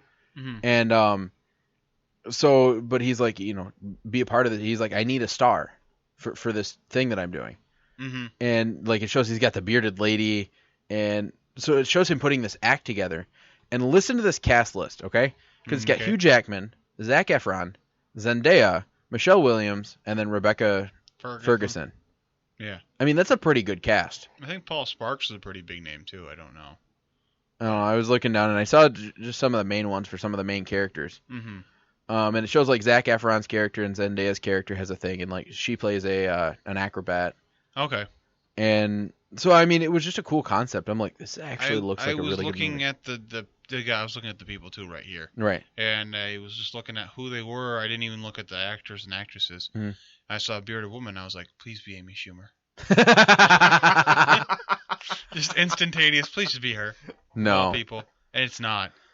Well, I'm glad. I feel like she would have ruined the movie. I'm so over her right now. Wait, no, we don't have to get back into that again. Anyway, Because if we do, this show will go on till 9. so no. Anyway, so that was just a cool movie that I found that I thought was, it looked really interesting. It sounded. I mean, I like the circus. You guys all know that. Oh yes. And so I'm like, this would actually be a cool movie. But like I said, leave it to me to find a movie with Michelle Williams that's about a circus. You're in heaven now. Right. But I'm just more surprised that it's kind of showing that Hugh Jackman's like, I miss the theater. On So P.T. Barnum. But you know what, though? I'm getting back to the theater. he is really good with musicals. Oh yeah, he is. And that's one thing that caught me by surprise, because like you said, we know him as Wolverine and all these other, kind of really gruff characters. Yeah. And he was just in a musical. Les Miserables. Yeah. Yep. Les Miserables. Not Les Miserables. Miserables. People just kept going, I'm going to see Miserable. Les Miserables. And I'm like, that's not what it's called. Stop. No, anyway, but he is really good. He's really good when it comes to musicals. So I thought this was really cool for him. I really just hope that this one isn't like the version of Les Miserables they put on for the theatrical release, where it was everything is singing. No. I hope there's actually like acting. This showed it had a lot of acting in it. Okay. But it did show that it had like, them dancing on a rooftop I think it's when he has this idea, and it shows them like during the show they're gonna sing and dance and I'm fine with that. It's kind of like The Music Man. I don't know if you guys ever seen it. Yeah, I've seen this. It's my favorite musical, but there's a lot of acting. Yeah. And there's a lot of singing, but And it that's balances fine. it out. If you can transition the singing into like with Sweeney Todd when they had Johnny Depp and Right. What's her name? I don't remember. She was I know her and Helena Bottom Carter. Yeah. and Alan Rickman. Yeah. What? Alan Rickman was the protagonist or Yeah. antagonist, excuse me, in that movie. He was the judge. I think so. Yeah. The judge. There was a lot of singing in that movie, but they were able to talk in between like the little songs of it. Yeah. So at least it transitioned smoothly instead of Yeah. I am from France. I don't know why. I am from France and I am a prisoner and I ran away. It's like you couldn't say that. You couldn't say it. And I'm just hoping they don't sing because I do not want to hear an elephant going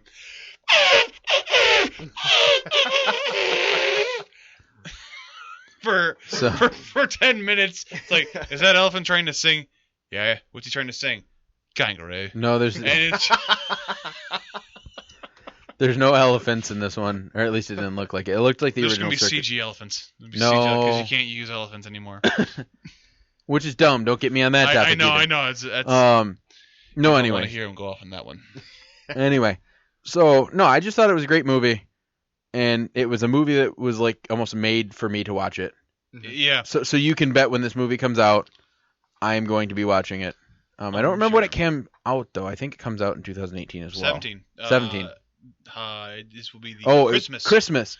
Christmas of 2017. Because I just remember that because that brings us to our next one, which also comes out on Christmas. And the trailer came out, and we've been talking about it, and it looks fantastic. Jumanji. Have you guys seen the trailer for this? Yes. I was just watching it before the show started. Yes. Doesn't it look Excited sweet? Very excited for it. I actually like, because I'm thinking, oh, they're going to get out the board game. No, it's a video game. Well, you know what's cool is that, remember, like, probably in the mid 2000s, remember the movie Zathura? Yes. Which was a. It was supposed to be like second. It was like another Jumanji. Yes. But it didn't do as good. Yeah. Right. And I didn't see the full thing through. I've seen parts. It's like, this just is not. Yeah, that was me. I kind of started watching it and lost mostly interest. because it didn't have an actual like big name actor in it. I don't think. Right. Yeah, it was small name people, if I remember correctly. But this definitely looks like a better like reimagining of the original movie. Because it's not a board game, it's a video game now. Right. Well, and from everything I've been reading, it plays into the old board game. Mm-hmm. So it's not like the new Ghostbusters movie where you had these other movies, and now you have a new one that has nothing to do with the old ones. I was. Oh no, not necessarily because he says to beat the game and return to the real world, they have to go on the most dangerous adventure of their life. discover what Alan Parrish left 20 years ago. But that's what I said. They have a connection to the original movie. Oh, okay. Unlike the Ghostbusters, the new Ghostbusters. Okay, so because I the new what you did now. yeah. Okay. I see. So this isn't a reboot. This is actually like a second to the movie. Yeah.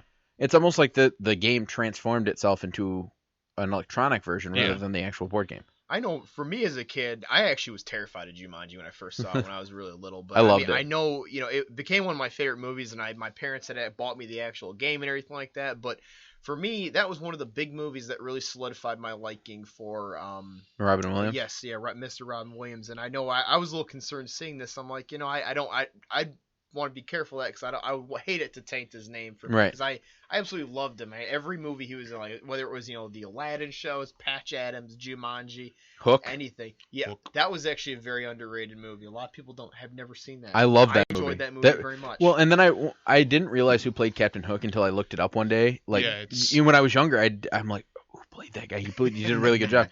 And then I realized who it is when I was an Dustin adult. Hoffman. It's Dustin Hoffman. I'm like, no way. Yep. There's no way. And then you look back and you're like, Oh my gosh, it is Dustin Hoffman. but that's how good of an actor he would, because he just immersed himself into the role enough that you're like, And then Zuko is Rufio. right. That's even creepier to me. So no, but I completely agree with you. That's one thing that I was afraid of. And I don't mind when they remake and respin movies and stuff like that, but it's like, it kind of like some movies with certain actors just are staples in your life, whether Right. it's because you really enjoyed the movie, they're in a lot of things. I guess for me it's a little bit of both. I really liked, I was terrified of it at first, but I absolutely ended up loving Jumanji eventually, and I liked Alan Parrish's character. So I really liked Robin Williams as an actor. So then, I'd see him in Aladdin and other kids' movies that I'd Right. see, and I was like, this is great. So I get a little concerned. It's like I have the same opinion on the Star Wars movies. Right. It's just like, are you gonna rehash the same idea and beat a dead horse with a stick? It just doesn't work in some cases. Right. So, but kind of the new, more modern adaptation spin on it, if you will. I think that's interesting. I'd definitely be wanting to watch that. Well, and I had that same fear that you did. Yeah. And because asked Lucas, I had talked about it, and I'm like, I'm really afraid that they're going to screw this up, just like they did Ghostbusters and a lot of the other ones. Yep. And then I read, I think it was The Rock put out a post saying how they were honoring Robin Williams' character in the movie, Awesome. Okay. and I'm like, thank God. Yeah. Yep. So somebody in It wasn't Hollywood just, is it actually wasn't just like a fake cameo or Right. something. Yeah. no. So and the fact that like I think their whole discovery is based on his character, something his character left. That's really honoring Robin Williams' Right. character. I do like the main cast that they have on this. Oh, show. it's a good cast. Well, because like think about like the first one was a little bit of a comedy, Yeah. but to be honest, Robin Williams wasn't delivering most of the punchlines in that Oh, movie. No. He was definitely doing his serious Robin. Right. Um, Which is really good. yeah, it's good. But a lot of it was just like the stuff that happened to them was funny. Mhm. not. Right. But I'm iffy sometimes with Kevin Hart. I think he's funny, but it's always the same thing. I'm a short little man, and it's like, Yeah. what else? Come on. I can't do anything besides myself. I hadn't The Rock, and it's like, especially because with him and The Rock have been Right. Yeah. in like 4 movies together now within like the last. Now, few let me years. tell you what. The last one that they were in, Central Intelligence, was funny as crap. Logan and I went and saw that one day right after the show. We wanted to go and see I think we wanted to go see Finding Dory or another movie. Yeah. And they were sold out. And we're like, oh, we'll see Central Intelligence. And we laughed so hard at that movie. But I am glad that Jack Black is in it, because Jack Black does a good job at being like just like oh my gosh, like the flatline comedian. Well, like, and then you've got Karen Gallen, who I don't know who that is. she Really. played in Yeah, it sounds Doctor Who. Doctor, of course. She played in Doctor Who. No wonder he's got a nerdgasm going on over there. She played with the doctor that's sitting right behind you in that poster. The one in I the can't one in do the it center. that way. Anyway, no, but I was excited That's when all of them. That's not fair. I said the one in the center. That's the ugly one. What? Look at all the His other old jaw people. is wider than his forehead. Look at all the other ones. I didn't say they were attractive, but he's the ugliest. And that's saying something. Well, they are. Well, he's not my favorite. they My are- favorite they is are the one English next to people. him with the actual suit. Yes, not the green shirt. No, the other one. Yes, I figured that's most everyone's favorite. That one Yeah. guy looks like a Russian mobster. Anyway, so but she played in that, and being it being Doctor Who aside, she did a really good job with the character like I got submerged into the show. Yeah. Partly because she was such a good actress with the character. It was very believable. And so I was I fell into like the Harry Potter loop where I'm like, I'm not going to be able to watch her in anything else. She did such a good job. But then I saw her in this, and she's playing the character really well. She's like, why am I wearing shorts, like a skimpy outfit in the middle of a jungle? I wonder if they actually, honestly, I wonder if they added that in, like at the very, like. I think like that was planned. No, the reason I asked that is because they made a controversy about it a little while ago. Yeah, because when the first screenshots of the movie came out, it was her. And everyone's like, why is the woman wearing just the short shorts and a tank top? And it's just like, because it's freaking hot in the jungle and she can. What do you want? If it was socially acceptable for me to dress that way, I would. Because if I had the thighs for that, I would be doing it daily. But I don't. No. So I wonder if they put that in like. I think that was planned because they had originally said that it was going to be done like there was a reason for that. Yeah. And if you look at the characters, so for those of you who haven't seen the trailer, I really highly suggest it. And pretty much what the premise of it is the students are pretty much troublemakers. And so which I find this part weird, the principal's like, well, you can spend your time cleaning the basement of the school. Yeah. And so that's when they find the game Jumanji and all that, and they're picking their characters.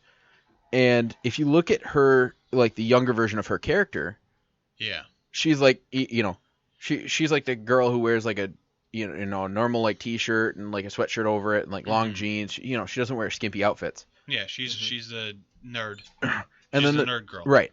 And so the funny part about it is because they've got the jock, and then they've got kind of one of the nerds. Yep. They've got a popular girl who doesn't want to help. And then the female nerd. The female nerd. The nerd.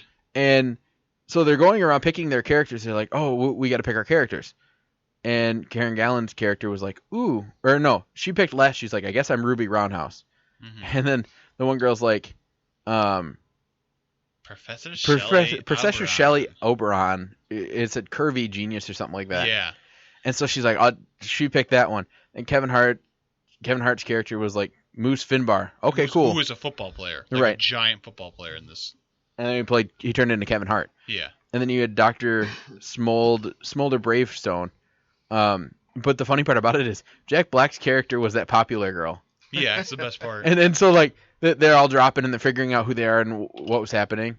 And then they're like, that means don't look. And she looks in the ocean. She's like, I'm a middle-aged man. I can't even in this place right now. Right. That's why I like him is because he's like goofy enough, even though he's like 50-something. He's goofy enough that he can play that role. Yeah.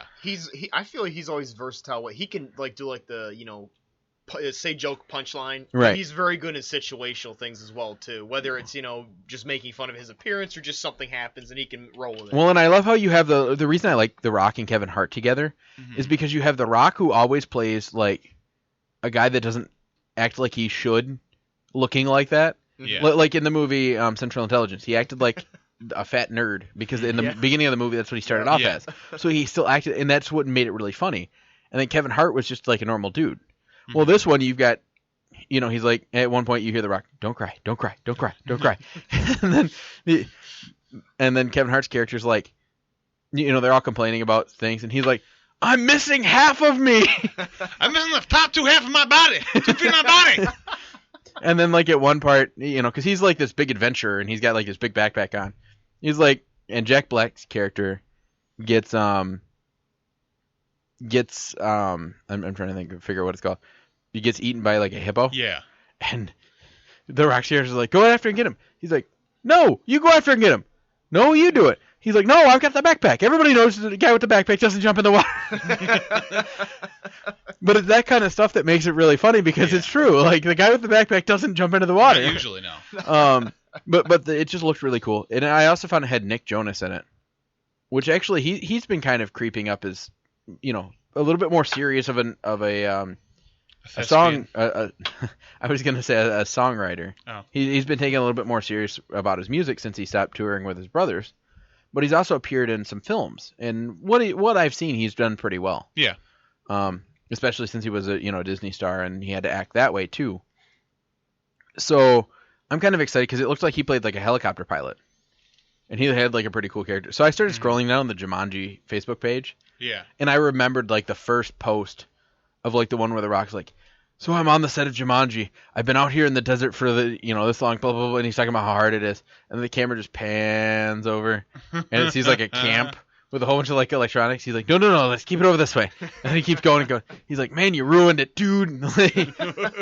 But like all this funny stuff that's been coming up about it. And I'm like, oh yeah, I remember that. And like, oh, we covered that in the show. We get. But I just got super excited when I saw this trailer. I'm like, this is going to be a great movie. Yeah. But now I'm also scared because the trailer was fantastic. And now you run into the problem where the trailer, like when the trailer's widely successful and then the movie's just a flop. Well, I really don't see it that way because of the cast and what the writing looks I like. would say I think we're good because, I mean, at least usually you find out this after the movie comes out. Like, I know, like, my family, we enjoyed watching the Lord of the Rings trilogy. Right. Yeah. You know, I'm not dissing the Hobbit movies, but I just know these ones came out, and my family bought the, like, the special edition ones. Right. And kind of what you said about The Rock, behind the scenes and everything, just watching, the cast of The Lord of the Rings behind the scenes, they really gave it their all. And they put it, they enjoyed what they were doing, they liked it and had a good time with it. So flipping that to what we're talking about today, Jumanji, if the cast is having a good time and enjoying themselves, usually it's like, they're happy, they're in their zen and everything like that. They've got their role locked in. They're going to do a great job. And when we get done, there's a couple, and for you guys listening, go on to the Jumanji Facebook page and scroll down. There's a couple of things that Jack Black posted that were hilarious. Like, I just started laughing really hard. It's on the Facebook page for Jumanji? Yeah. Okay. But there's like one time where he says something in a really weird voice, and then he turns to Karen Gallon, and she says it in a really weird voice, and then he turns the camera to one or the other. I can't remember. It was either The Rock or Kevin Hart, and then they say something really funny, and they just all bust out laughing. And so you can tell they're having a good, which gives me a lot of confidence in the movie. Oh yeah. Because like you said, I mean, it's Central Intelligence. Mm-hmm. I remember when the two videos came out, the one with Kevin Hart and like, get out of my video, and like The Rock, no, you get out of my video. Like when that came out, and they're talking about how they were shut down because of a fire or whatnot. Mm-hmm. And you could tell that they were having fun, and that turned out to be a fantastic movie. They had great chemistry between The Rock and Kevin Hart. Right. Throughout the whole movie, it was very funny. Mm-hmm. So that's what gives me a lot of hope for this movie is the fact that, they are having fun with it. They're dying laughing. Mm-hmm. And it said it came out on Christmas, but it says it's set to be, I actually looked up the date, and it says it's set to be released in December 20th. Yeah. So it's the Christmas time. Right, Christmas time. So now there's two movies. So I'm going to be in the movie theater around Christmas time for good Christmas parties because there's two movies that I really want to see.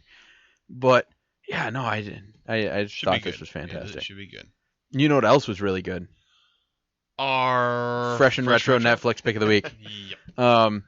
So I don't know if you guys saw this, but I literally went through and made a document of all the picks for like the next I saw 10 episodes. And I mean, I'm going to go through and rearrange them, and I'm still not done. But no, anyway, so one of our listeners had requested the bucket list. I'm like, okay, what am I going to put with the bucket list? And we're sitting there talking. We're like, St. Vincent. Yes. And because I'd already seen both of them, so this was kind of easy for me because I've already seen both. So, and I knew you'd seen the bucket list. Yes. I don't know. Have you seen either one of these? I've seen the bucket list. I know for a fact. I'm not sure about St. Vincent was. Vincent. I don't remember if that was a Netflix exclusive. No, it came out in theaters. Did it? Yeah. Okay. But It was too good to be a Netflix original. Good point. I'm Good point. sorry, but the production quality and the character and the actors that they got, no, that's not Right. a Netflix original. Well, don't 'cause get you Bill had- Murray for Netflix. I was gonna. That's not true. Oh, Bill Murray and Melissa McCarthy. Okay. I was gonna say because they had a You have enough budget for one of them. You don't have for both.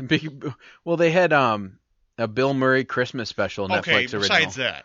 But it's Bill Murray. Yeah, but it's not a major motion picture. No. I would say And it was major actually motion wasn't picture. really that great. But no, anyway. So I was. We'll start off with St. Vincent. And this is a movie about a young boy whose parents have just divorced and finds an unlikely friend and mentor in the, what is this big word? misanthropic. Misanthropic. Thank you. Oh. Yeah, these are two bigger words. Body. Body. Hedonistic. war veteran who lives next door. So pretty much If you're trying, did you ever watch Futurama? a little bit. Remember the golden robot that had the grapes? Yeah. Hello, I am hedonism bot. That's that. That's what hedonism is. That's what hedonistic is. It's indulgence. No, anyway, so Bill Murray's character is literally this angry old war vet From Nam. who literally, like, you think he's the worst person in the world. And the cool part about this movie is, you know, the further you get into the movie, the further you realize, like, you get about halfway in the movie, you're like, this is a bad dude. Why is Melissa McCarthy's character letting her son hang out with this dude? And then you realize because she has no idea what's going on. Well, and then she gets an idea, but the thing that tugged at my heartstrings was at the end. Because you get about halfway through the movie and you're like, man, this dude sucks. I thought it was cool. I wish I had somebody like that when I was growing up. My uncles are pastors. I didn't get that life growing up. Well, and then you realize, like, everything that he's been doing has been for somebody else and not himself. Like, because the whole first half of the movie, it looks like he's just doing it for himself. He's doing it, and you really can't tell why. You know, it just seems like he's doing it to do it, and nobody cares. Mm-hmm. But then you get to the second half of the movie, and it pretty much explains why he's doing half the stuff he's doing, and he's pretty much selfless. Yeah. Like, he's pretty much doing mostly everything he does is because he's doing it for someone else. He's a jerk because he loves somebody. Right. And the cool part about this movie, and the reason that it's named the way it is, it all culminates in the end. Yes. And I'm not going to give away too much because you guys need to see it. But altogether, it's a great movie. I mean, Melissa McCarthy is really funny, but she also takes on a very serious role, which was nice to see. Because as great as her movies have been, they're pretty much starting to turn into like the same thing. Yeah. You know. That's true. So seeing her in a serious role was really nice.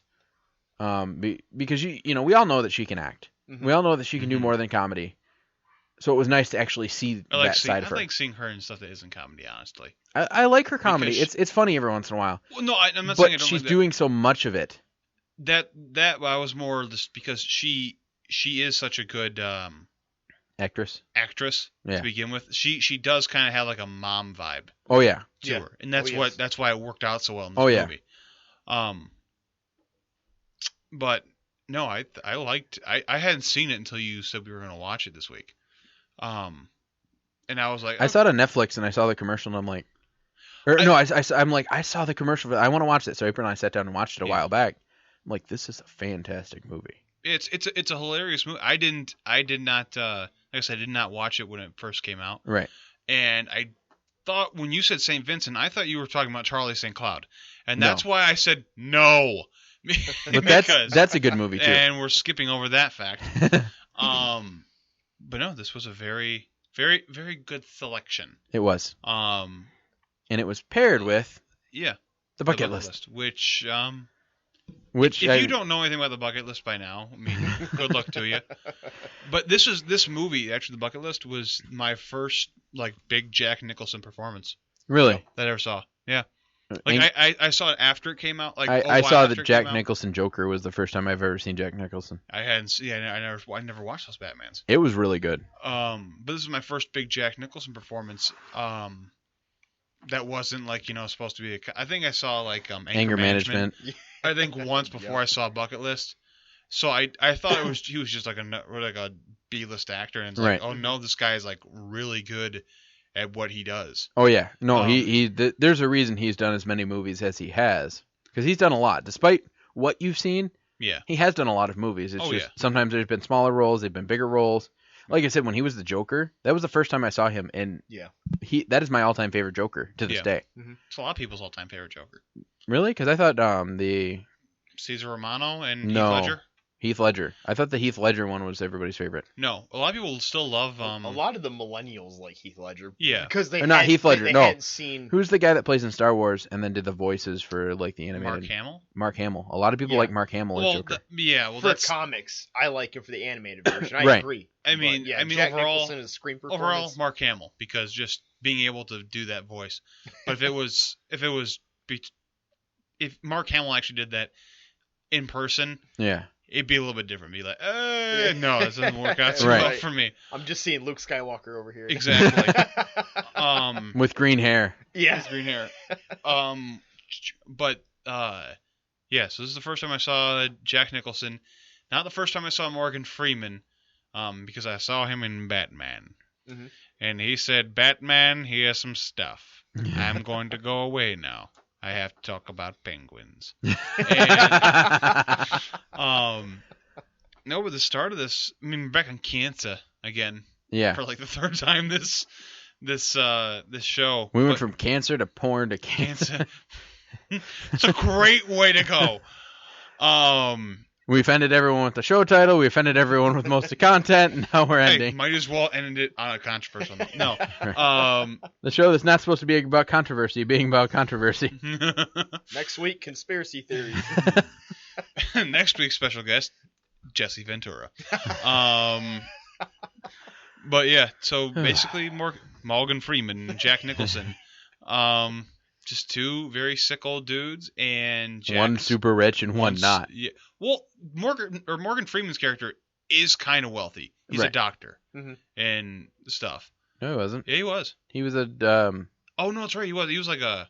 he was a mechanic. Yeah, that's right. Why do you think he was a doctor? I don't know. He was a mechanic. He's a car doctor. He's a car. He's a Jack, car. There you go. Jack Nicholson's character owned the hospital That could. Yeah. because he was complaining about how he didn't get his own room because in the beginning, Oh yeah. before that's he right. realizes he has cancer, it's showing like the two guys separately, and it shows Morgan Mhm. Freeman working on the car, Mhm. and he's very humble and all that, and then you see Jack Nicholson's character, and he's pretty much a douche, Yeah.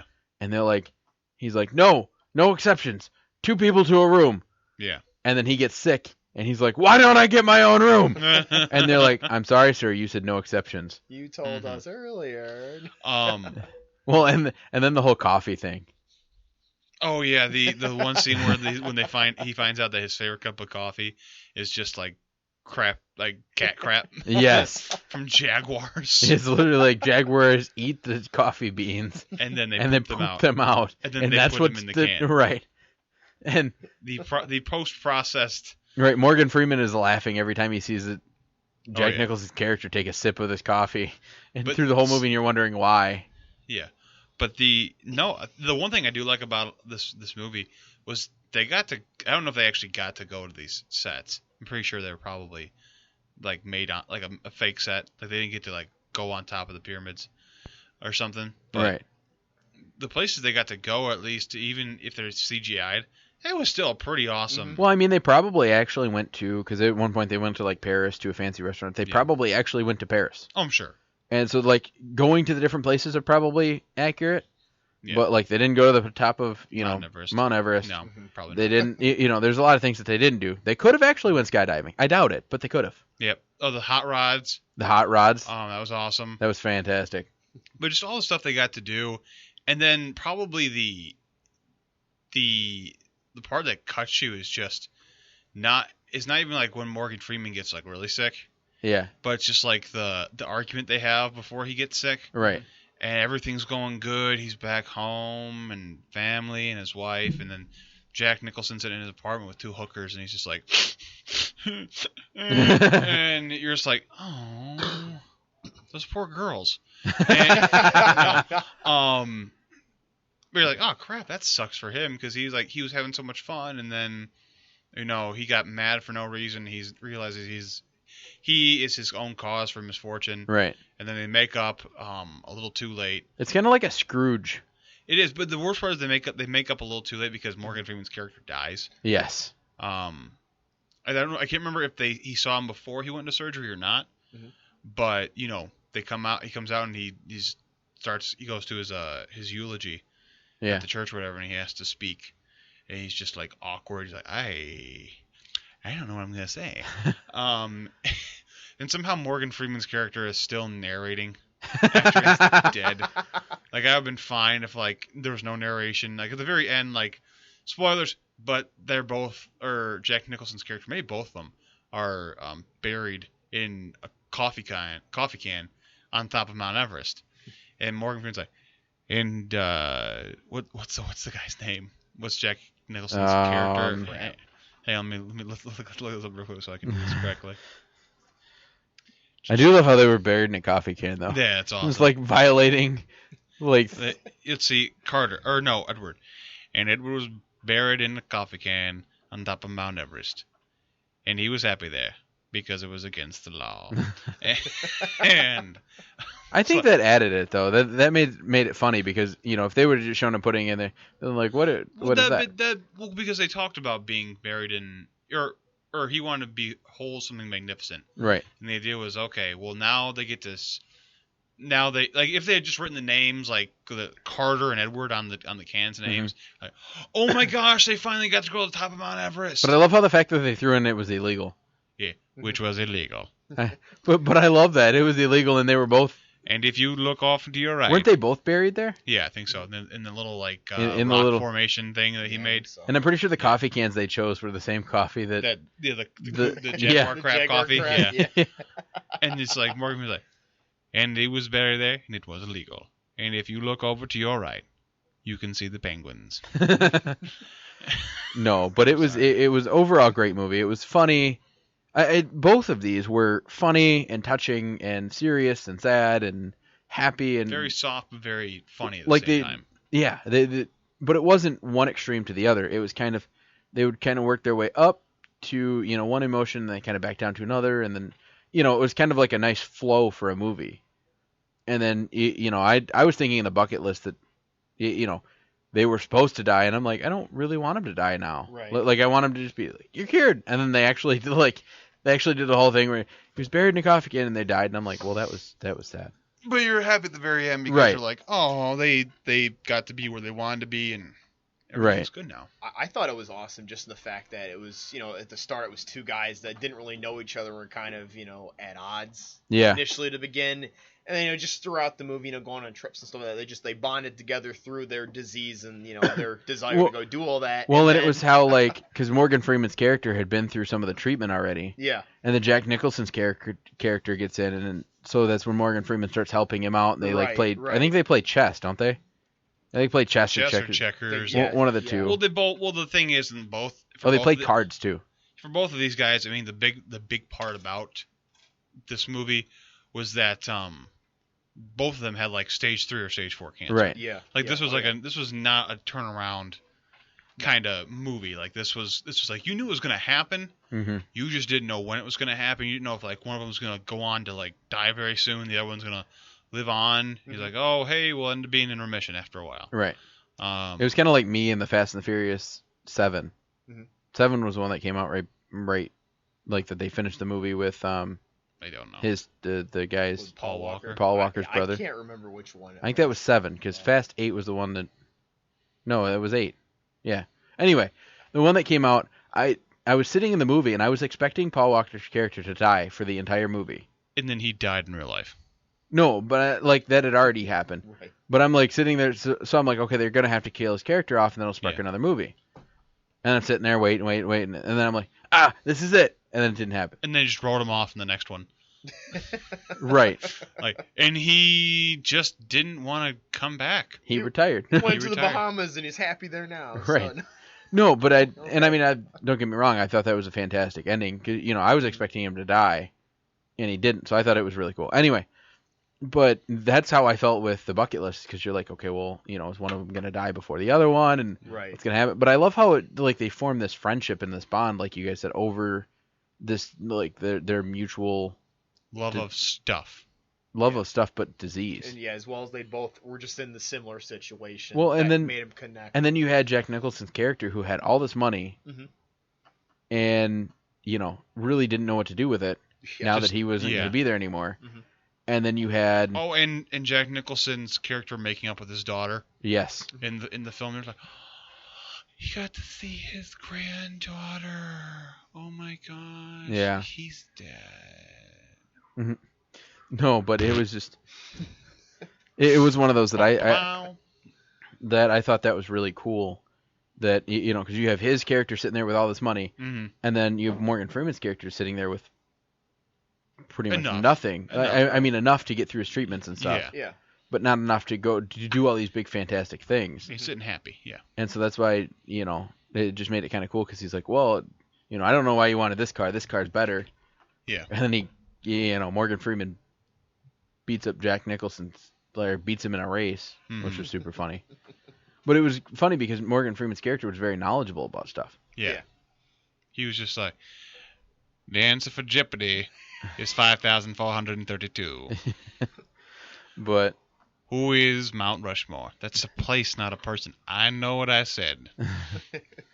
no, anyway, so I thought this, like you said, this was a great pick, and I didn't realize what it was until I sat down and actually thought about the two movies. Yeah. They reflect each other very well. Because I like I said, I really, when I was sitting there trying to figure out what movie was going to go with the bucket list, I was literally looking through movies on Netflix. I typed in like movies like, you know, the bucket list, and that wasn't even one that popped up. I just ended up going through Netflix, and I'm like, oh, and I put it in, and I'm like, I don't know if that's a great choice or not. And then, like I said, once I started thinking about it today, I'm like, you know what, that was actually a very good pick. Mm-hmm. They're very much the same, but they're very much different as well. Mm-hmm. So anyway, so we'll do ratings. Logan, for you, since you haven't, It's 1 out of 5 stars, by the way. yes, because Netflix got rid of the stars. So We're brought going to back use the stars. star system. So we'll start with you since you haven't been on for a while. What do you give it? Each movie. I'd say I haven't really seen St. Vincent. Okay. So I'll have to give it, a medium rating of 3. Okay. Because Fair enough. knowing I still have to watch it. Which you should, because it was a good yeah, movie. Oh, definitely. I know I really want to. And as far as bucket list, I'd have to say I'll give it definitely 4.5. Nice. I liked it a lot. I know me personally, my enjoyment was kind of, I don't think I touched on it earlier, but like the human connection, like as far as like the friends, like, kind of they say, don't say anything mean to someone as you're walking out the door because you don't know if you're going to get into a car accident, 2 minutes driving down the road or something Right. like that. It kind of, it gives you that kind of real connection with people and stuff. Right. It kind of shows you just as a person, especially if you're friends with someone or your family, love them, Right.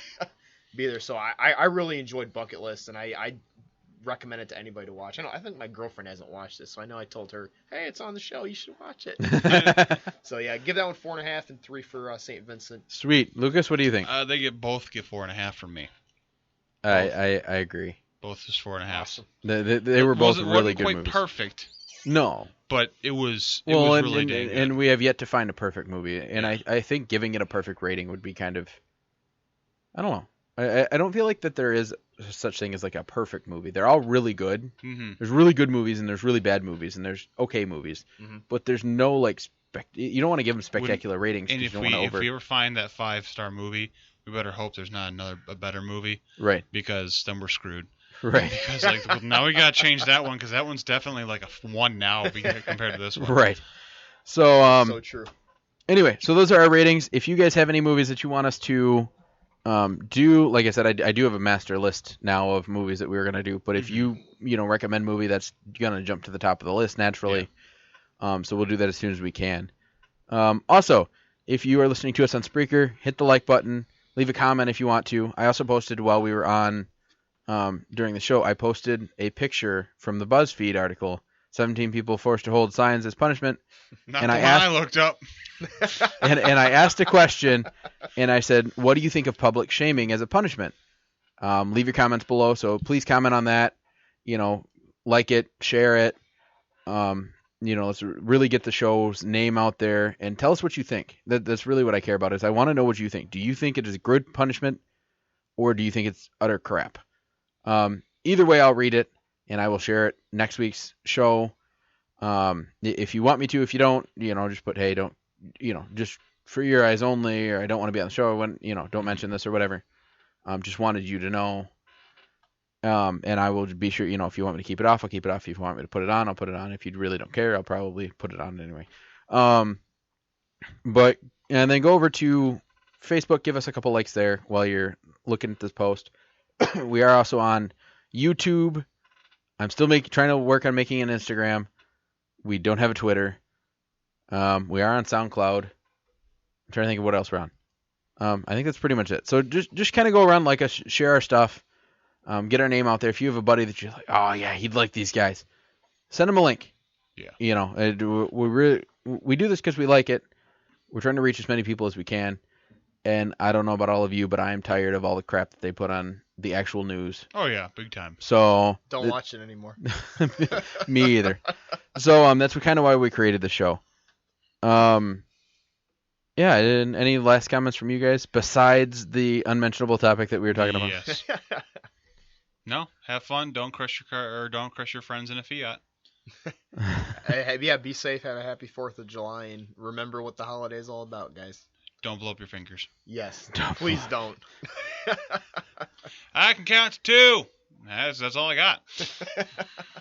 You can only count to 2. I can only count to 1, 2. Oh, that's it. Alrighty, well, I think that's it. What do you got anything, Aaron?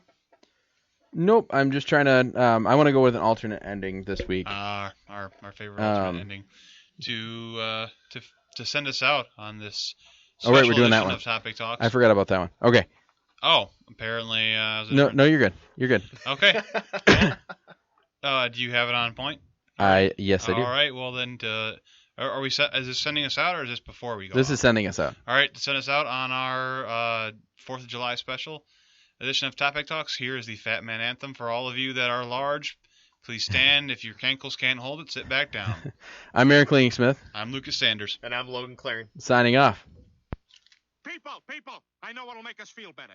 Let us sing the NAAFP anthem. Stand up, all fat men, stand up straight. Stand up because no chair can hold your weight. If God created us to be so big, that's proof he must be a big fat pig.